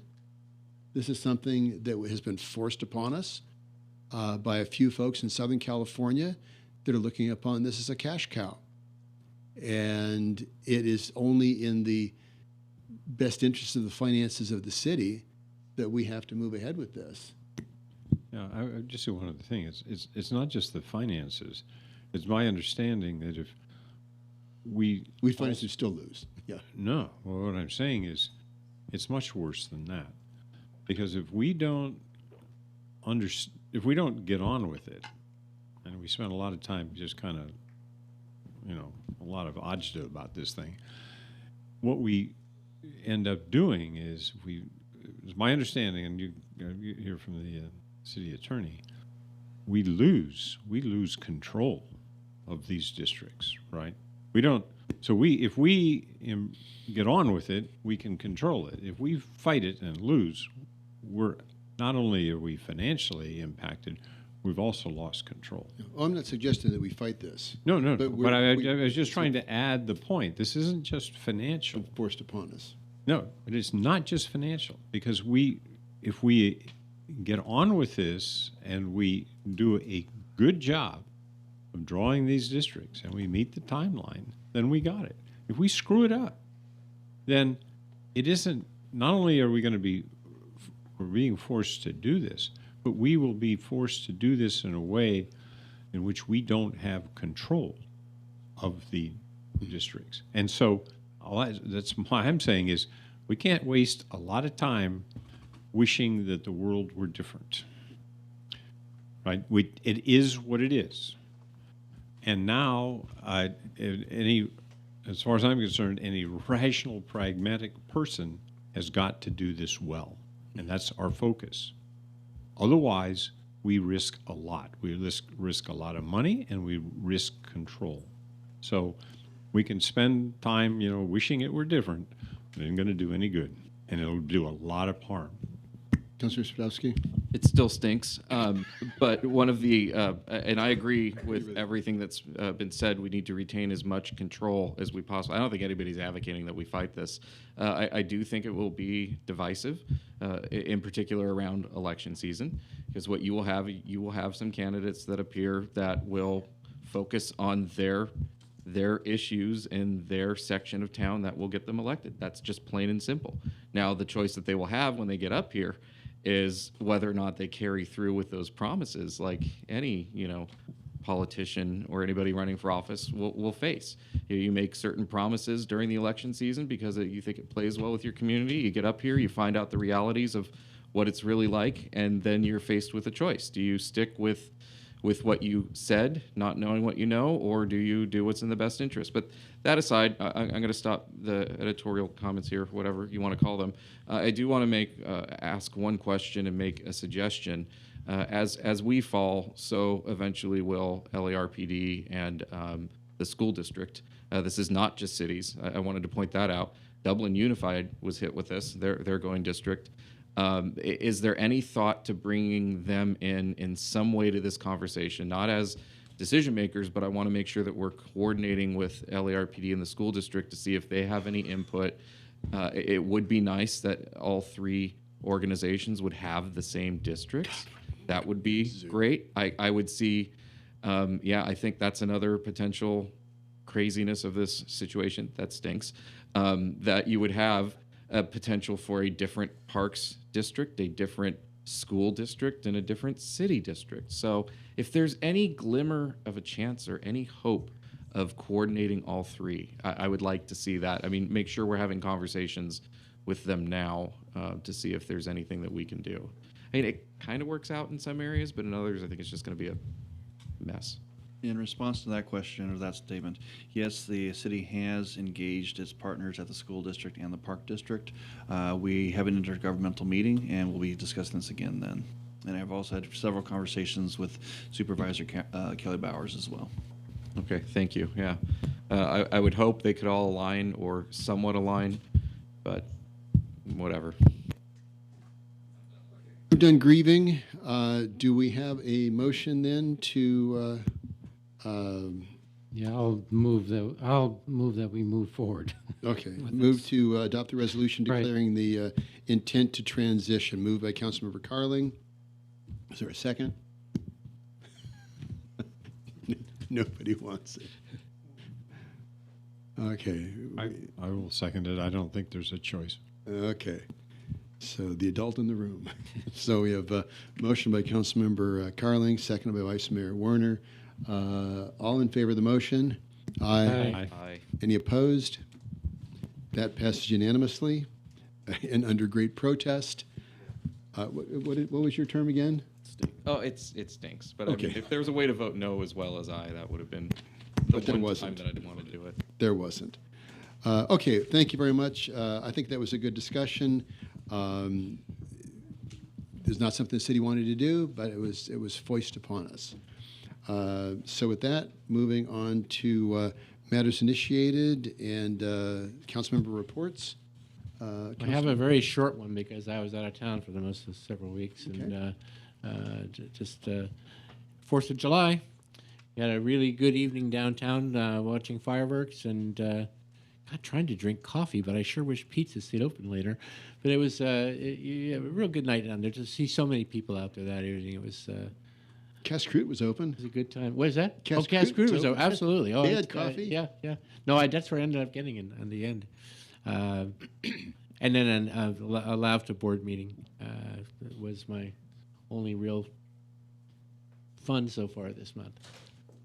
Yeah. Councilmember Carling? Yes, thanks.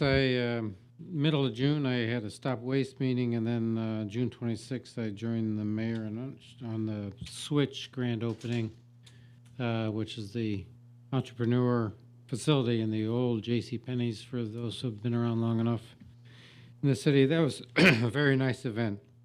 Brandon Cardwell from the city staff has really done a nice job with that. And then, as I mentioned earlier, the end of June 27th to the 29th, I was down in Monterey at the League of California Cities Executive Forum for mayors and council members. And they have a number of different sessions that one can choose from. And I have to admit, I was telling the city manager earlier, they seem to have managed to schedule it so I went to all the ones that I was interested in, and it was an easy choice for each pair.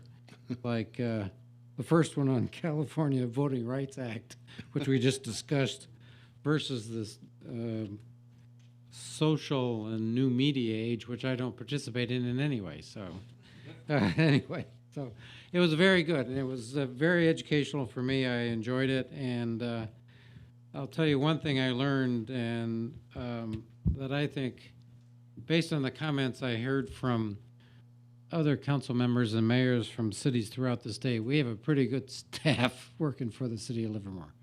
And considering all the griping I heard from all the other towns and communities, I'm very proud of the staff that we have, and I think they all do a great job. So I was sharing that with city manager earlier today. So thanks. Oh, very good. Thank you. Councilor Spelowski? Sure. I'll second those comments. The one league meeting that I went to, the new orientation, it was, yeah, I did get a lot of complaints from other cities about their staff. A few people who ran on platforms that our staff stinks and we need it. That's definitely not the case here. So that's interesting that you got those complaints as well. Yeah, relatively dark because of 4th of July falling in the middle of the week. A lot of meetings canceled, but we did, power through with LAVTA on July 2nd. The only other thing to note from the LAVTA meeting is that the ridership is up by 8.2% over this time in 2017 and 2016. So it's hopefully an indicator that our comprehensive operations analysis, where we completely redid the system, is actually working. So we knew it would take about 18 months to see some results, but an 8.2% increase in ridership is nothing to sneeze at. That did not stink. Other than that, I don't have any matters. Well, I had a good vacation. I came back just in time from London and for the 4th of July, which I thought was fantastic. And I think, is the next one number 5 for downtown, shooting off the garage? So we probably, I thought the event was really a spectacular display, and we got to do something more for next year, maybe celebrate it somehow. The other thing I would point out, strikes me, is when talking about the other cities complaining about the staff, somehow those people don't seem to understand they have accountability. Right? So what is this? We have a great staff, and there's no question about it. But that's also been, you have to understand who is the ultimate decision makers here. So if there's a city out there that's not happy with their staff, they've got a city council, they got to look at themselves. All right. Again, June 26th, the grand opening of our innovation incubator, the Switch. And June 27th and June 28th, I wanted to recognize the great work from Stephen Kiefer and Kevin Duffus, who have retired after decades of great work in the city. So I wanted to certainly give a shout out to the great work that they did. On the 28th was the Alameda County Transportation Commission board meeting. And again, we went back over the some of the legislative work on that. The July 2nd was the Teen Academy graduation. These are young folks that have interned for several weeks in the city. They went through a financial management plan and how the city operates. They spoke at the event very eloquently. I was very impressed at the young people that were there. Again, the July 4th fireworks, what a great time that was. Today was the Alameda County Transportation Commission Planning, Policy, and Legislative Committee. This major point of discussion was SB 1 and the potential repeal. It's Proposition 6 on the ballot. And right now, SB 1 means $3.5 million per year of funding that the city of Livermore is getting, and that's for streets and roads and pothole repair. If SB 1 is repealed by Prop 6 with a yes vote, we will lose $3.5 million in current funding for streets and roads. So we're tapping into the ACTC for talking points in support of SB 1. I'll be talking to the chamber, schools, National Night Out. If anybody's doing National Night Out, get out there and tell folks that SB 1 repeal is not a good thing for the city. This is something that, again, if we're looking for a no vote on Prop 6, so that's something you'll be hearing a lot more about. But since National Night Out is coming up, that's a heads up on that. It is taking away existing funding. So get out in the communities and talk about that. And finally, July 29th through August 5th, remember it's play ball at the Little League World Series at the Max Bear Park. The opening ceremonies will be at Shea Plaza in front of the Bankhead Theater on the 28th.